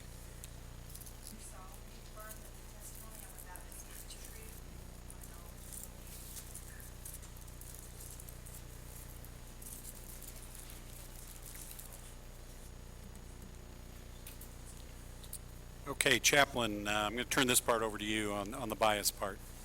Okay, these are quasi-judicial hearings. Are a little bit different than the traditional legislative that we have, so they have to be based upon the evidence that's presented here this evening. And the board also needs to disclose any ex parte communication. So the first thing that I'll do is ask if any board member has had any detailed discussions regarding this application before the meeting tonight, or if you've attended a planning board meeting, if you would disclose it. I attended the planning board meeting. Okay, and with that, can you base your decision in an impartial way based upon the evidence presented tonight?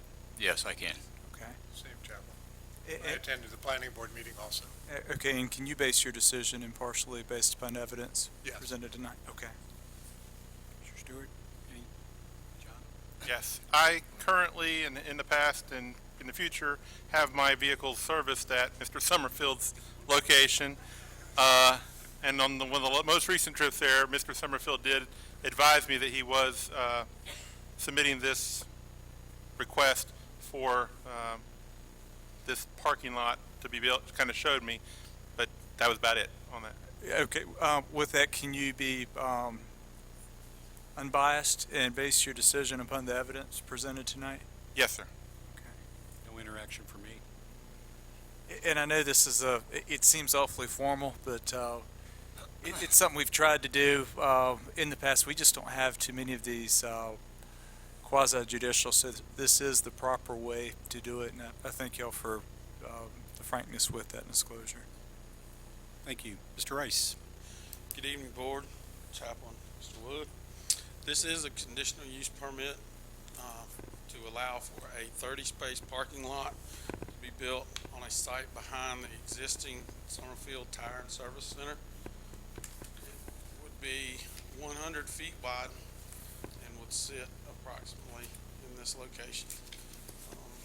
I'm going to go to the next slide so you have a little better idea of where it's located in relation to other things around.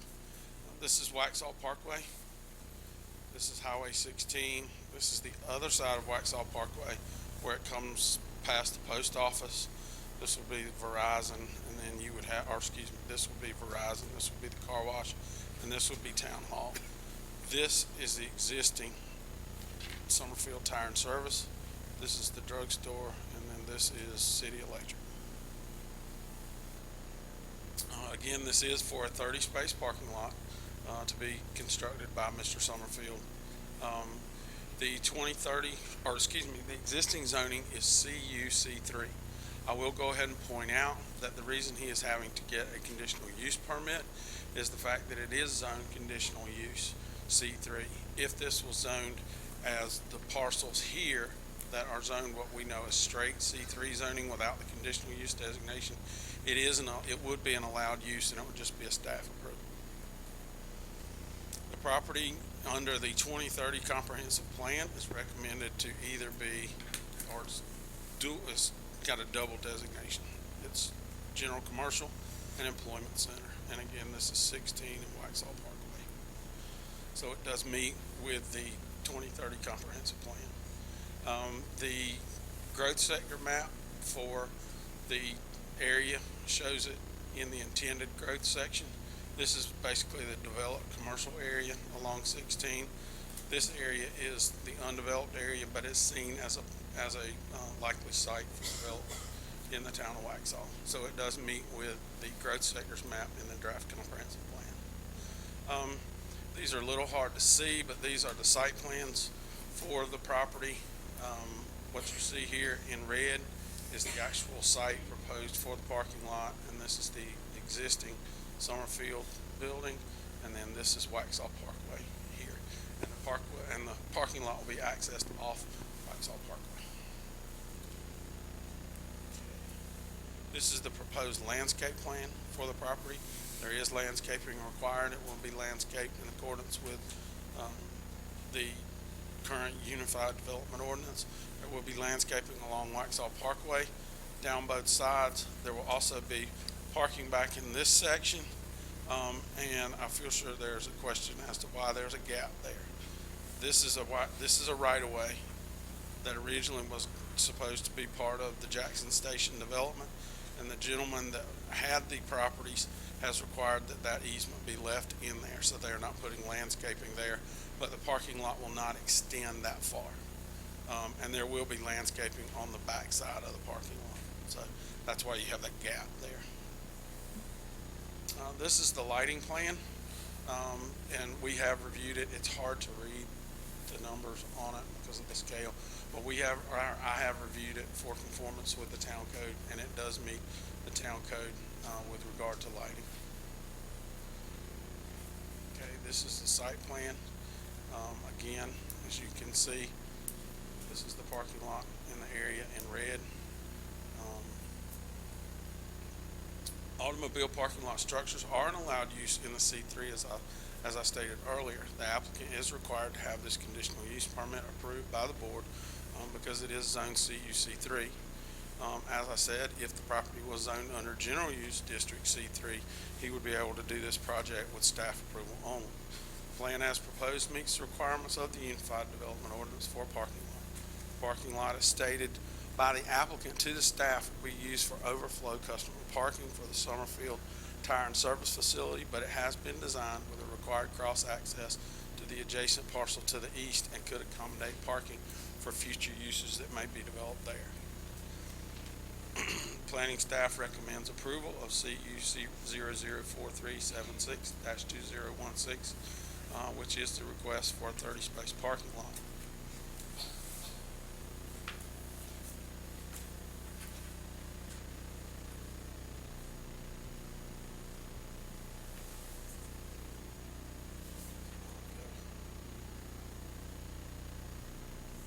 Well, the planning board at its meeting did recommend approval on a 3-1 vote for the conditional use plan. There was a concern on a couple of the members that there we go.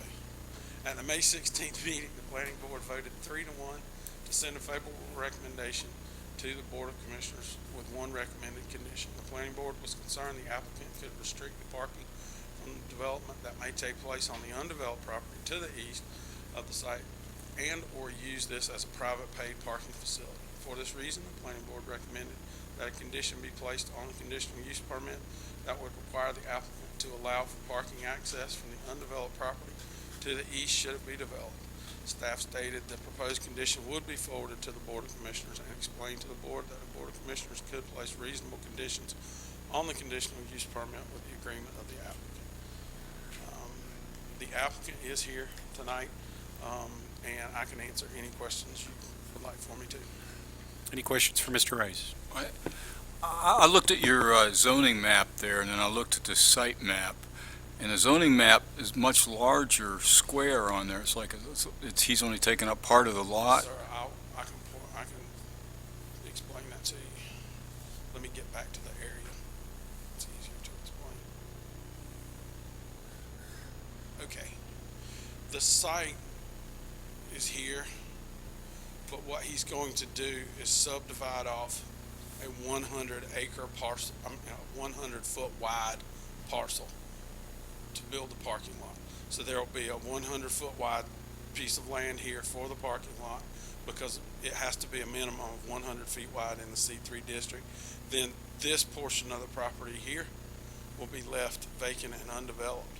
And that's where the planning board was concerned, is that if this was developed, which we all know it will be at some point, is that they could preclude any development here from parking on this site. But as we are requiring this stub right here to be taken over and extended to the new parking lot, once this is done, there will be a stub that Mr. Summerfield will be building to extend his parking lot to the parking area or the drive aisles on anything here. So there will be cross access required, but the reason the area on the zoning map was larger is because he will be subdividing out a 100-foot wide parcel. It just hasn't been deeded over yet, I guess. Right, he did not want to do that until he got his conditional use permit. Okay, so the planning board's question about denying access for the future development next door, that's a moot point because you were requiring a connector drive anyways, just like he has from his existing property. Correct. One of the items that is dealt with in the UDO in the town of Waxhaw is cross-access, because we all want to make sure people don't have to go out on the road and turn right back in. So we do require cross-access. And just as I said, we will require cross-access not only to this parking lot from his current building, we will require cross-access from the parking lot to the parcel next door. Okay. Mayor Pro Tem Hunt? And so, again, just by looking at this, there's no new driveway access off of Waxhaw Parkway. Is that correct? No road, no cut-in driveway. Okay. Other questions for Mr. Rice? Will overnight parking be allowed? I would have to defer to Mr. Summerfield on that. So that would be a question for him when he would come up. There's no specific prohibition on overnight parking in the town of Waxhaw. Will tractor trailers be eligible to park there? There again, it's a parking lot, and so that may be something that could be dealt with in a condition. You are able to ask if he will agree to amenable conditions. So if those are something you wanted to address to him, but there are no restrictions on a parking lot and its use.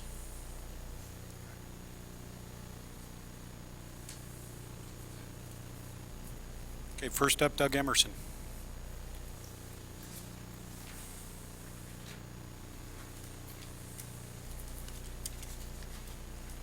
How y'all doing? We opened the shop up about 3.5 years ago, and it has been so good. We really need this parking lot. Gary and myself on Saturdays are constantly moving cars around so other customers can come onto the lot. Of course, most of you that go by our shop, you can probably see that from the street. But one of the things that I can that I can guarantee you myself, being the manager, is that we will use the blackest tar available. We will have the whitest paint for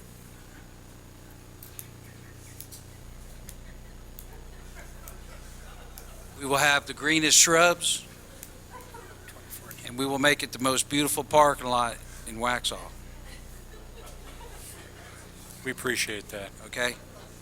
Thank you very much. Mr. Summerfield.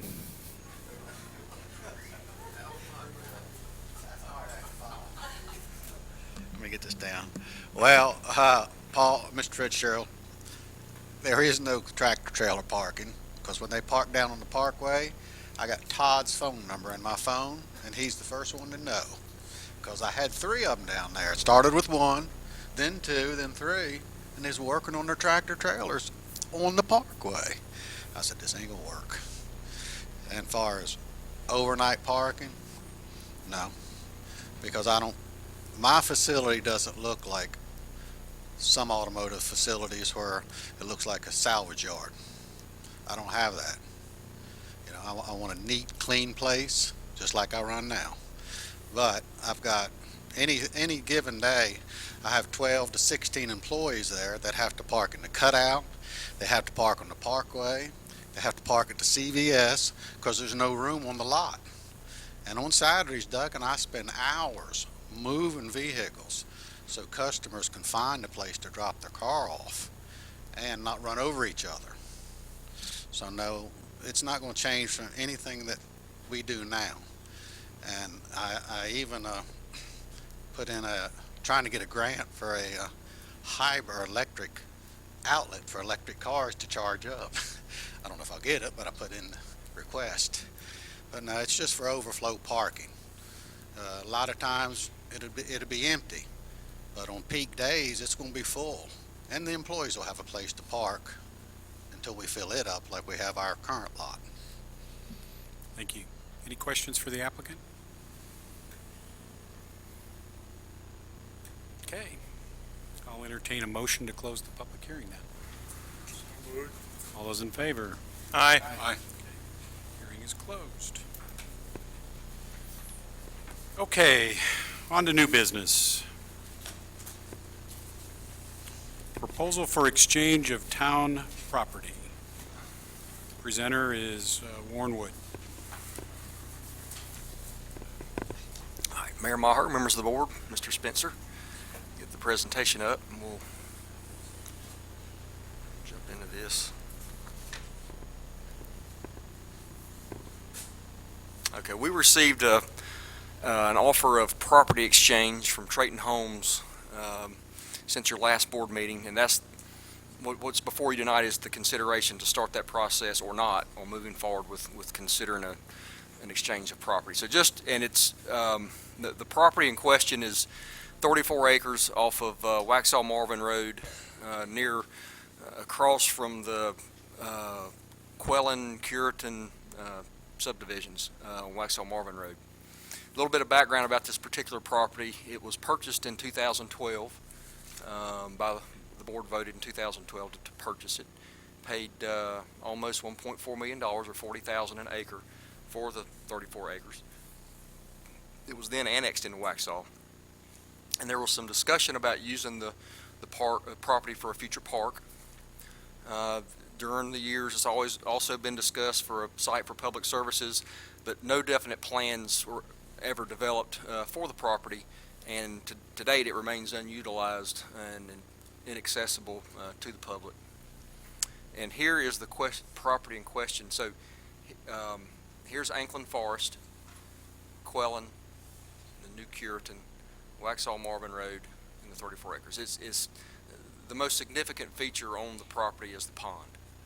And there's also a barn on the backside that probably needs to come down, but and about a third of it is open, and the rest is wooded on the back. So just to orient you to where that property is. A little broader view.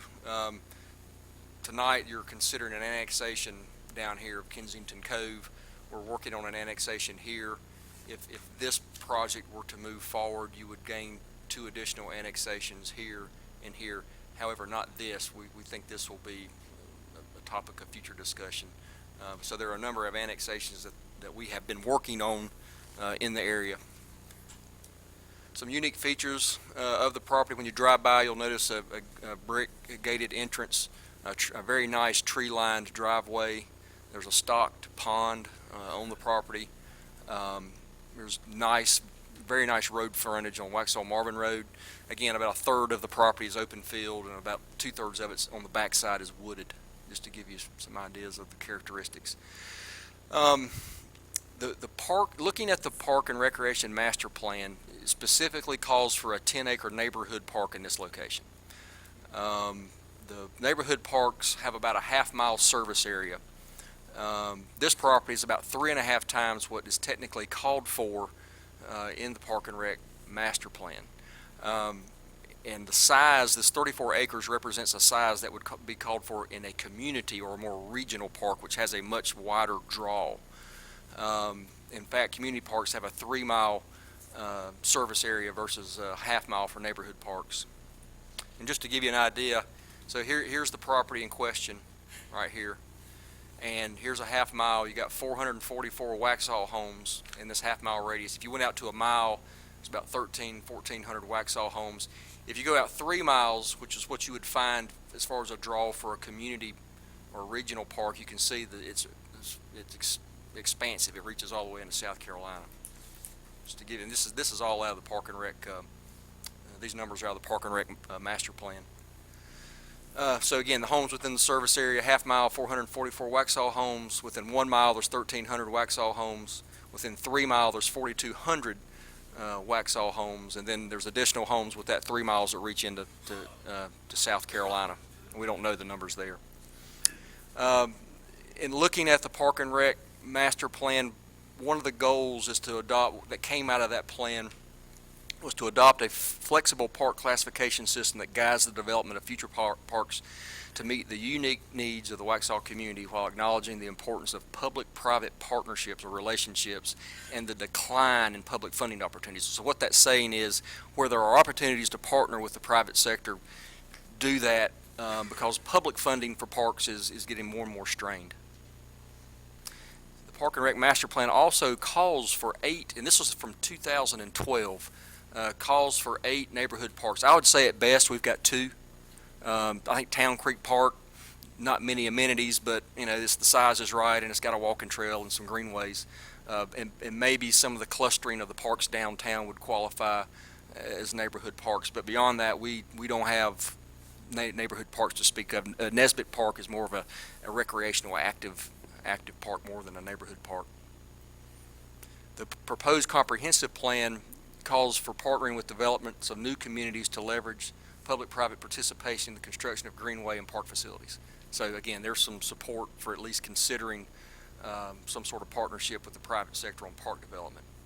And this is how this whole process started. The proposed comprehensive plan also calls to incentivize annexation and working proactively with property owners to annex properties that are surrounded by the town's corporate limits.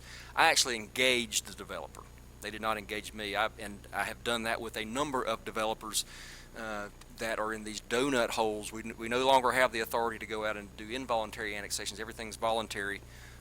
So in order to close these donut holes up and not put ourselves in a position to be serving people that are not paying town taxes, you know, we've been pretty active in that area.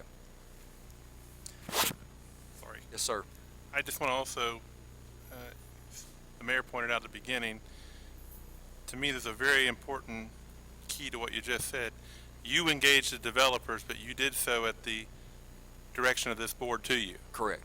Okay. Yeah, we started this about a year ago, and I think at the time I did a presentation at one of the town manager reports that talked about, you know, over $100 million in tax base that could be developed within Waxhaw but not in the town limits or on the fringe. So it was important that we work to close those and get those folks to annex. Otherwise, to some degree, we're going to be serving people that aren't paying town taxes. Whether they use our parks, they come to our events, they go to the grocery store, get in an accident, they use our police services, they drive on our roads. I mean, the list is on and on. They wouldn't use obviously sanitation services per se, but there is an array of services that they would be able to utilize and wouldn't be paying town taxes for. So that was the motivation for engaging, particularly in this case, and this isn't the only one.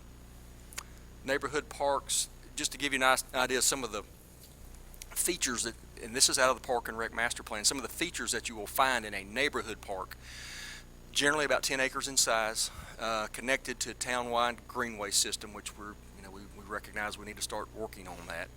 It would have unprogrammed multi-purpose open space. Think of Town Creek Park in some of that space. It's unprogrammed, but you'll find some sports teams practicing there from time to time, or just families out throwing the ball. It would have an internal path system, picnic and seating areas, children's play area or playground, shaded and green spaces, and pedestrian scale lighting for safety and security. So those are some of the amenities you would find, and in addition to that, a parking area that limits usage. You're not going to have a parking lot that's going to have 200 spaces. You're going to have one that's got 50. I think Town Creek Park can accommodate around 40, just as an example. Okay, oops. So this is what the proposed, the concept here, the best part of this property is the open space on the front. So we would, in selling off 12 acres and having donated back 7 acres, there's a net loss of 5 acres in this proposal. And what happens is we pick up some extra road frontage on Waxhaw Marvin Road, and we pick up some property, some wooded area in the back on the Oak Grove Estates property. And again, we're selling off part of the property here, but we also start setting ourselves up for greenway and trail development further north. We also pick up an additional pond. And if you notice, this, to me, this is pretty important. The connectivity moving north, eventually, I mean, this is privately owned now, obviously, but you have to think that eventually over time, this is going to be developed, and you start setting yourself up for trail and greenway connection as well as roadway connection to the properties to the north. So this is the essence, and what we're talking about developing is in here, but then having the trail system in the back. So basically, you're developing your 10-acre neighborhood park on the front, and then developing trail systems in the back. And I'll give you we had some concept, and y'all stop me when we move through this, but we had some concept work done. What might this look like? So here's Waxhaw Marvin Road, right here. Here's the entrance to Curitan up here, and here's the pond, and the tree-lined driveway.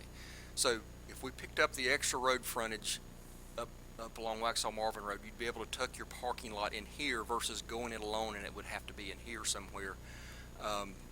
You could have and again, I want to emphasize this is conceptual. We have not designed this park. This is just to give you an idea of what could be.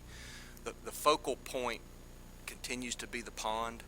You could potentially have a fishing pier, some gazebos, picnic shelters, walking trails, open, unprogrammed space. Just again, think about Town Creek Park and what exists there. Again, playground, and probably this. I think this has about just conceptually 50 parking spaces. The other thing, the important thing, and I'll get into this in a minute, the developer, as they develop the parcel toward the north of this tract, is going to have to, in gaining access to Waxhaw Marvin Road, is going to have to spend about $250,000 out here on Waxhaw Marvin Road on turn lanes and road improvements.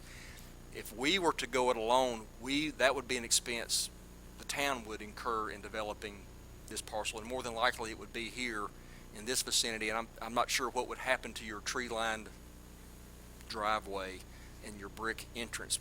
What we would propose under this scenario is this be retained under this concept as a bike and pedestrian entranceway. So you get to retain that. That's a very extremely nice feature, that tree-lined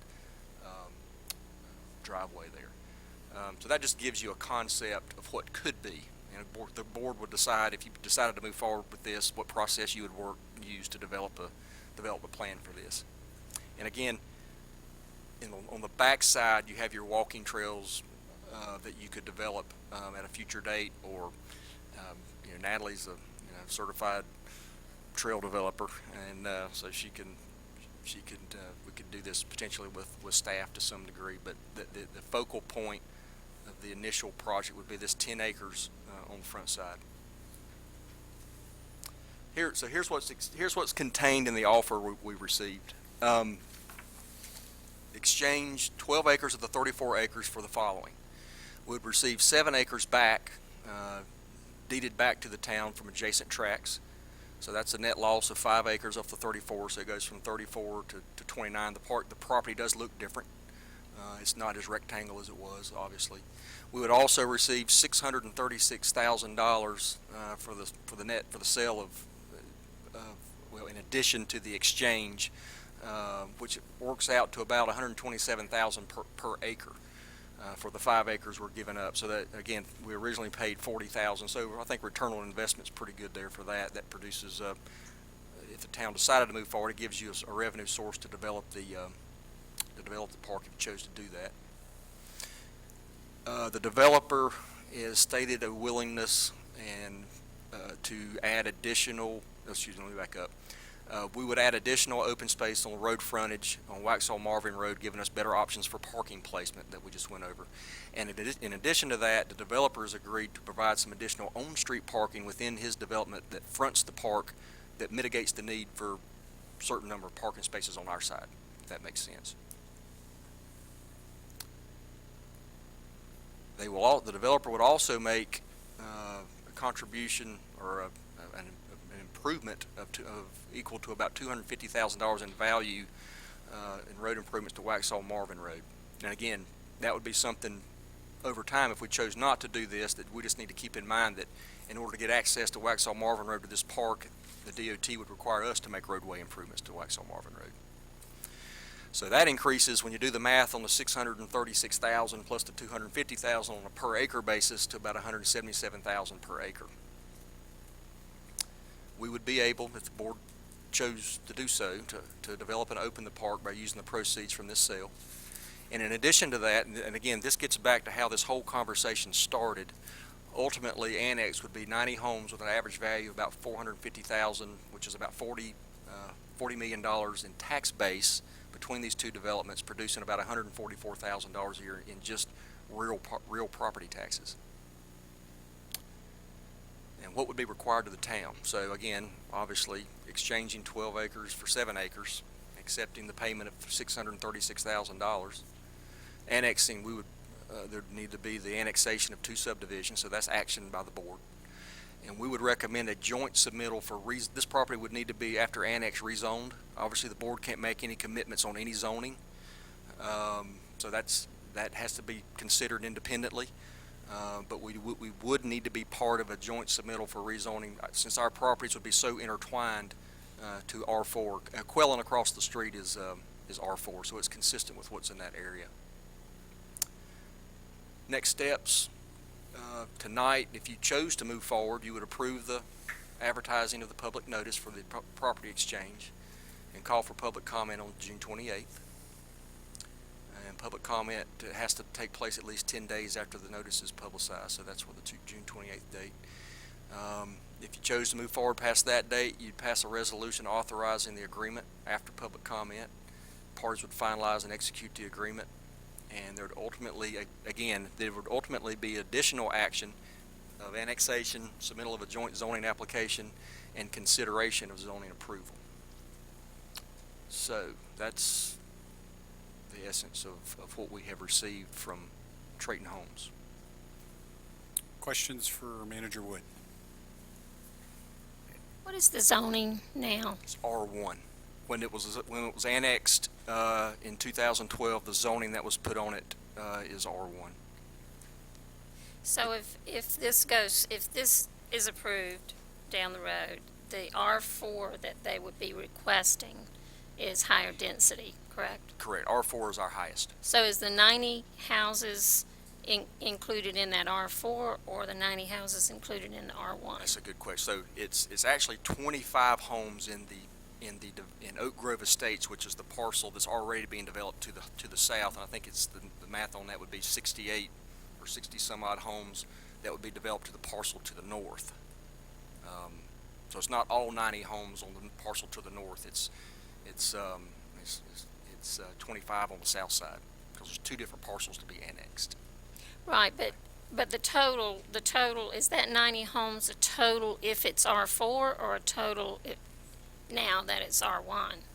Actually, I don't believe it's R1 right now. When you said R1, you're referring to the current the park property, or the current 34-acre land, the town property. Yeah, the town's property. No, I was talking about the current. What's the current zoning on the county property on both sides, north and south? Yeah, I think on the south side it's R20. They've got they've got 0.47 acre lots on the south side. So the county zoning on the north side, I think it is R20, and they're asking for R4 from us. For their property? Yes. Yeah, the Oak Grove Estates, which is the development on the south side, is pretty much locked into county zoning right now. So they're going to do that development is, we can still annex it with their agreement, but that development, that one's already got the zoning and that's not going to change. We'd have to put some zoning on when we annexed it, but it's not going to create any more density for housing development. So currently doing nothing with both properties being developed, that equals how many homes? If we did not?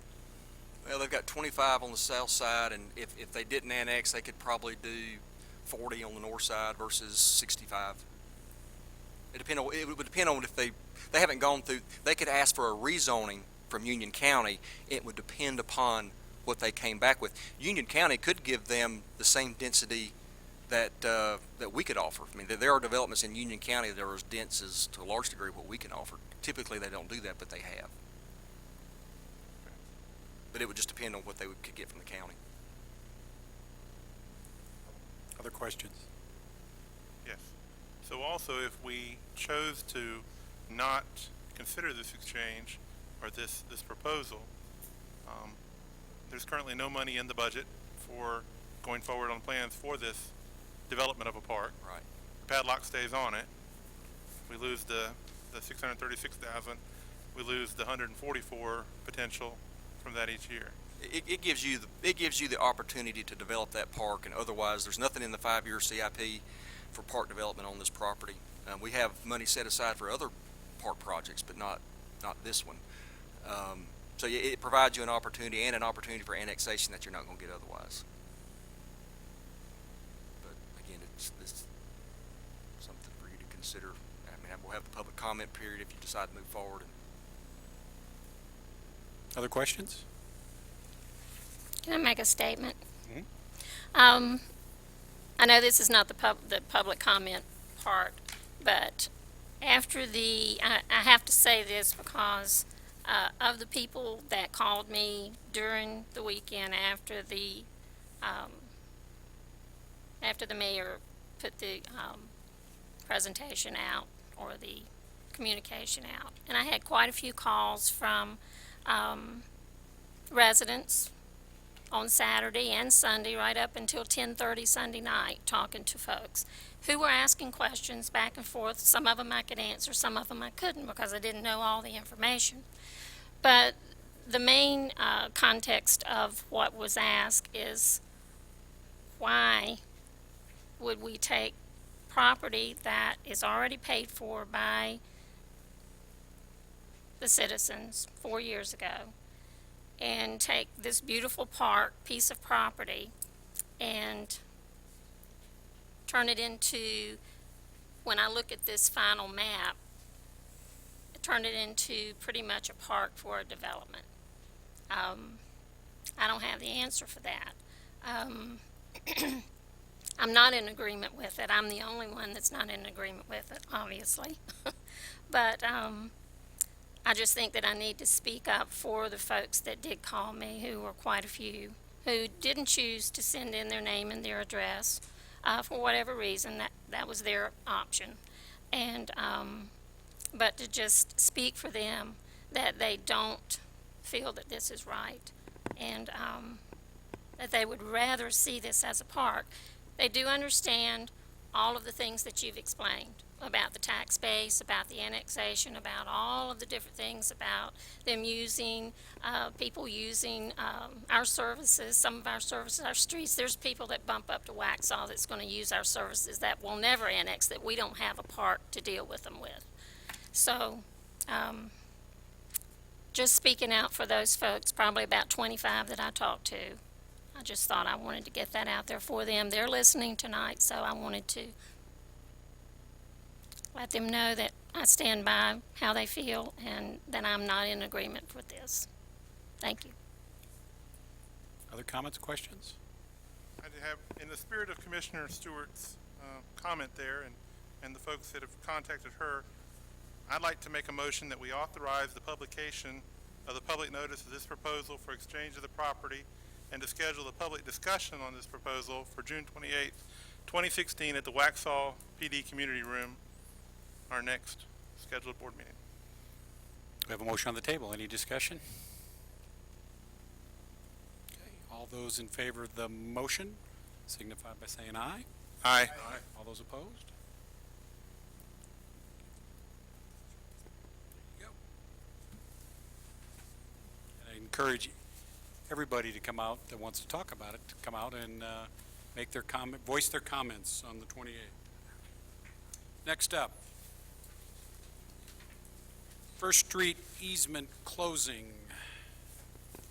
Presenter is Mr. Dennis Rory. Thank you, Mayor. I have a very brief presentation about the First Street what I commonly refer to as right-of-way abandonment procedure, excuse me, actually request. And so the majority of the presentation is really about some procedural steps that are outlined in a general statute that call for certain sequencing of events. So it won't be extremely content heavy, but it'll be more procedural in nature. So kind of already covered the outline. It'll go through requested action, the procedures, a little bit of project information, and a brief project information, and a little bit of time for questions if you have any. So the requested action, it's outlined in your agenda, but also on the board, on the presentation, and that's that the board would take an action to more or less allow for the opening of a public hearing next month. There are some for the abandonment of First Street right-of-way, which is located at 415 East South Main Street. So according to the general statute listed on the presentation, there's, as I alluded to earlier, some procedural steps that have to occur before any sort of public right-of-way is abandoned here within or closed within the state of North Carolina. If you would look at the 5 steps, step 1 has occurred. We've received a request, the town clerk has, from the developer for the town to consider this. We're really at step 2 tonight, and that would allow steps 3 through 5 to move forward if the board so chose. So a little bit of project information. This is about the development program, the development team that has submitted this request. This request is coming from DHD Ventures, development programs for 63 apartment units and a 150-seat accessory restaurant at the old mill site on 75. This is less than 1/10 of an acre of right-of-way that, from the best of my determination, was used primarily for what I'll call local access, or access to either a business or a private piece of property. It did not appear to me that there was a strong kind of public use of the access, and I just put in some definitions for right-of-way just in case anyone had any kind of confusion of what I was meaning by the terms right-of-way. Those are just some common definitions pulled from a real estate dictionary that most folks have access to. So just graphically, Highway 75, 2nd Street, if you were to look at the images from left to right, starting from the left, the kind of bluish greenish outline L-shaped First Street is the right-of-way that we're referencing. The request is to have that right-of-way relinquished or abandoned or closed. These are all very similar kind of terminologies. The red line in the middle image would kind of indicate what would happen to the right-of-way of either side of kind of this, I'll call it a center line for lack of a better term. It would split and kind of divide the ownership of that underlying land, would divide amongst the adjoining property owners, and it would look like the triangle on the far right, kind of the triangular piece on the far right. But again, that's a little further down the road, but did want to give you a little bit of project information and context before just moving through with the actual requested action. Any questions before I move on? I know I'm moving pretty quickly. Yes, sir. Okay. On the far right picture, you've got 3 parcels identified. Are there 3 different or 2 different property owners there? There would be 2. Okay, so out of the 3, there's 2 separate property owners. That is correct. In that kind of third picture, the one farthest to the right, it would be 2 different property owners, 3 parcels, Gotcha. different property. Okay. And the slide that I have up right now is simply to give you a little bit more context of what the intended development plan or scenario is with this area generally located on the 3 images on the previous slide. So just a little call out information, but not to confuse anyone with the details. The action tonight is really, or the requested action tonight is just to allow for a public hearing to be called or opened in July. That's really what the request is tonight.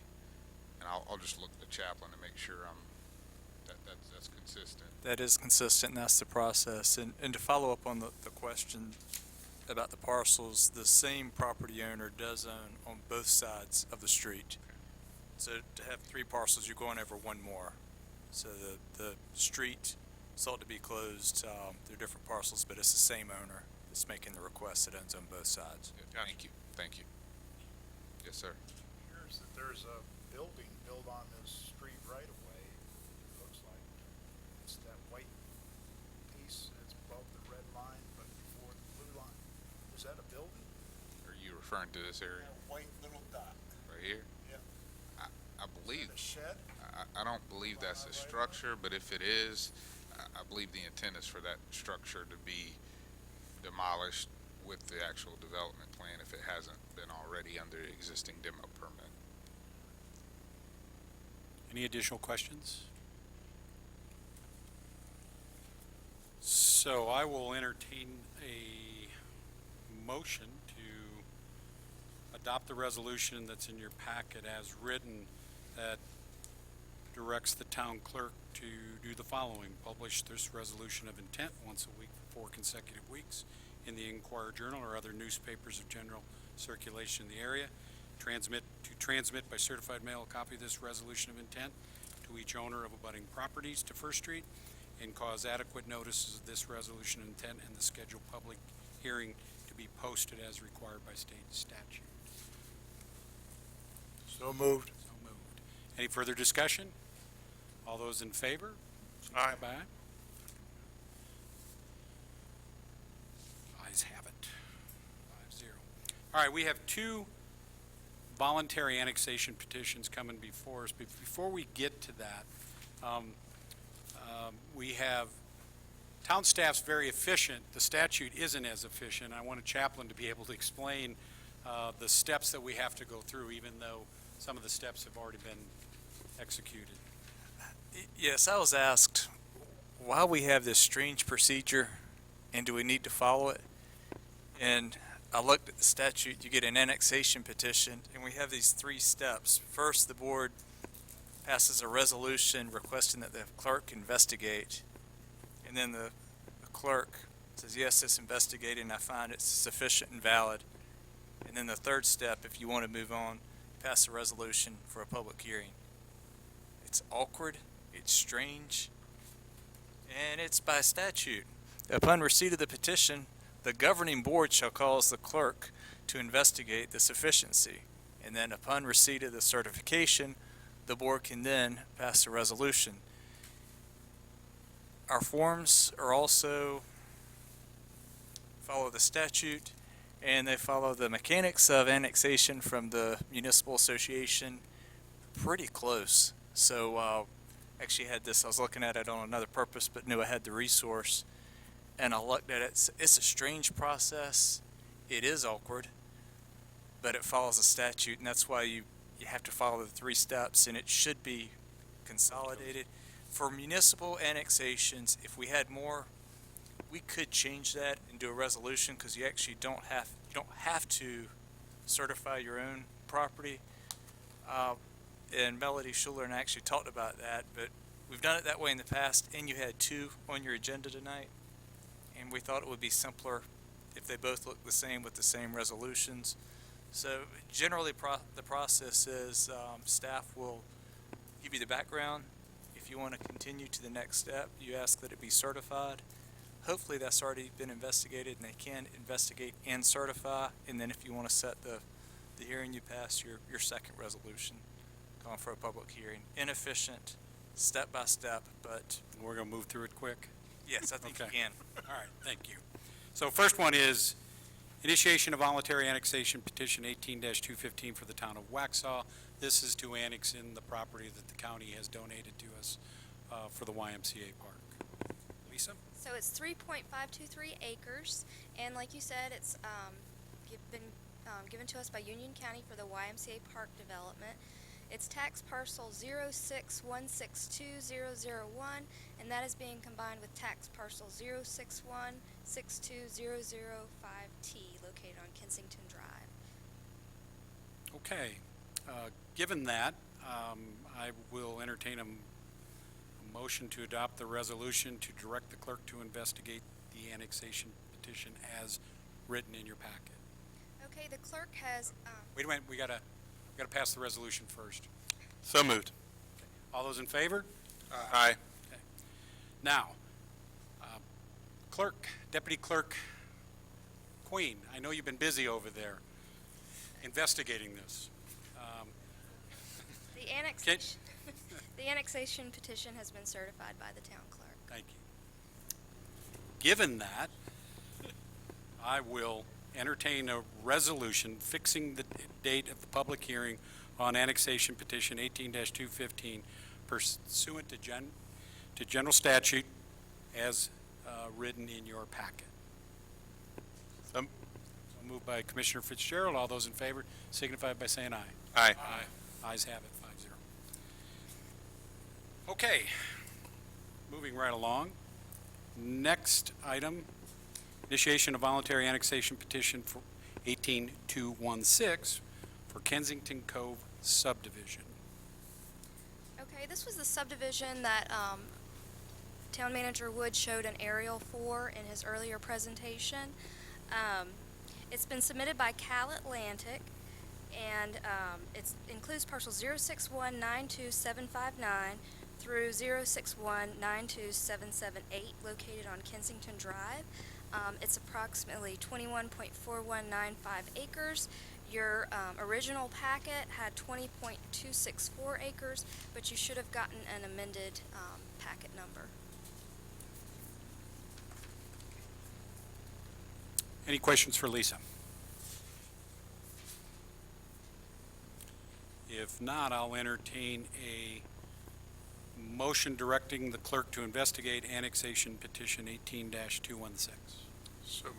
So moved by Commissioner Burrow. All those in favor signify by saying aye. Aye. Ayes have it, 5-0. Again, I know you've been very busy over there, Deputy Clerk Queen. Can you verify for us the certificate of sufficiency? Thank you very much. With that, then, I will entertain a motion to adopt the resolution fixing the date of a public hearing on annexation petition 18-216 pursuant to General Statute 160A-31. And I believe the date of the hearing will be June 28th, 2016 at 6:30 p.m. So. Have a motion from Commissioner Burrow. Any discussion? All those in favor signify by saying aye. Aye. Okay, we have ayes, 5-0. Okay, we have nothing for closed session. And so with that, I'll entertain a motion to adjourn this meeting at 9:04 p.m. All those in favor? Aye. Aye. It's 9:05. A lot done.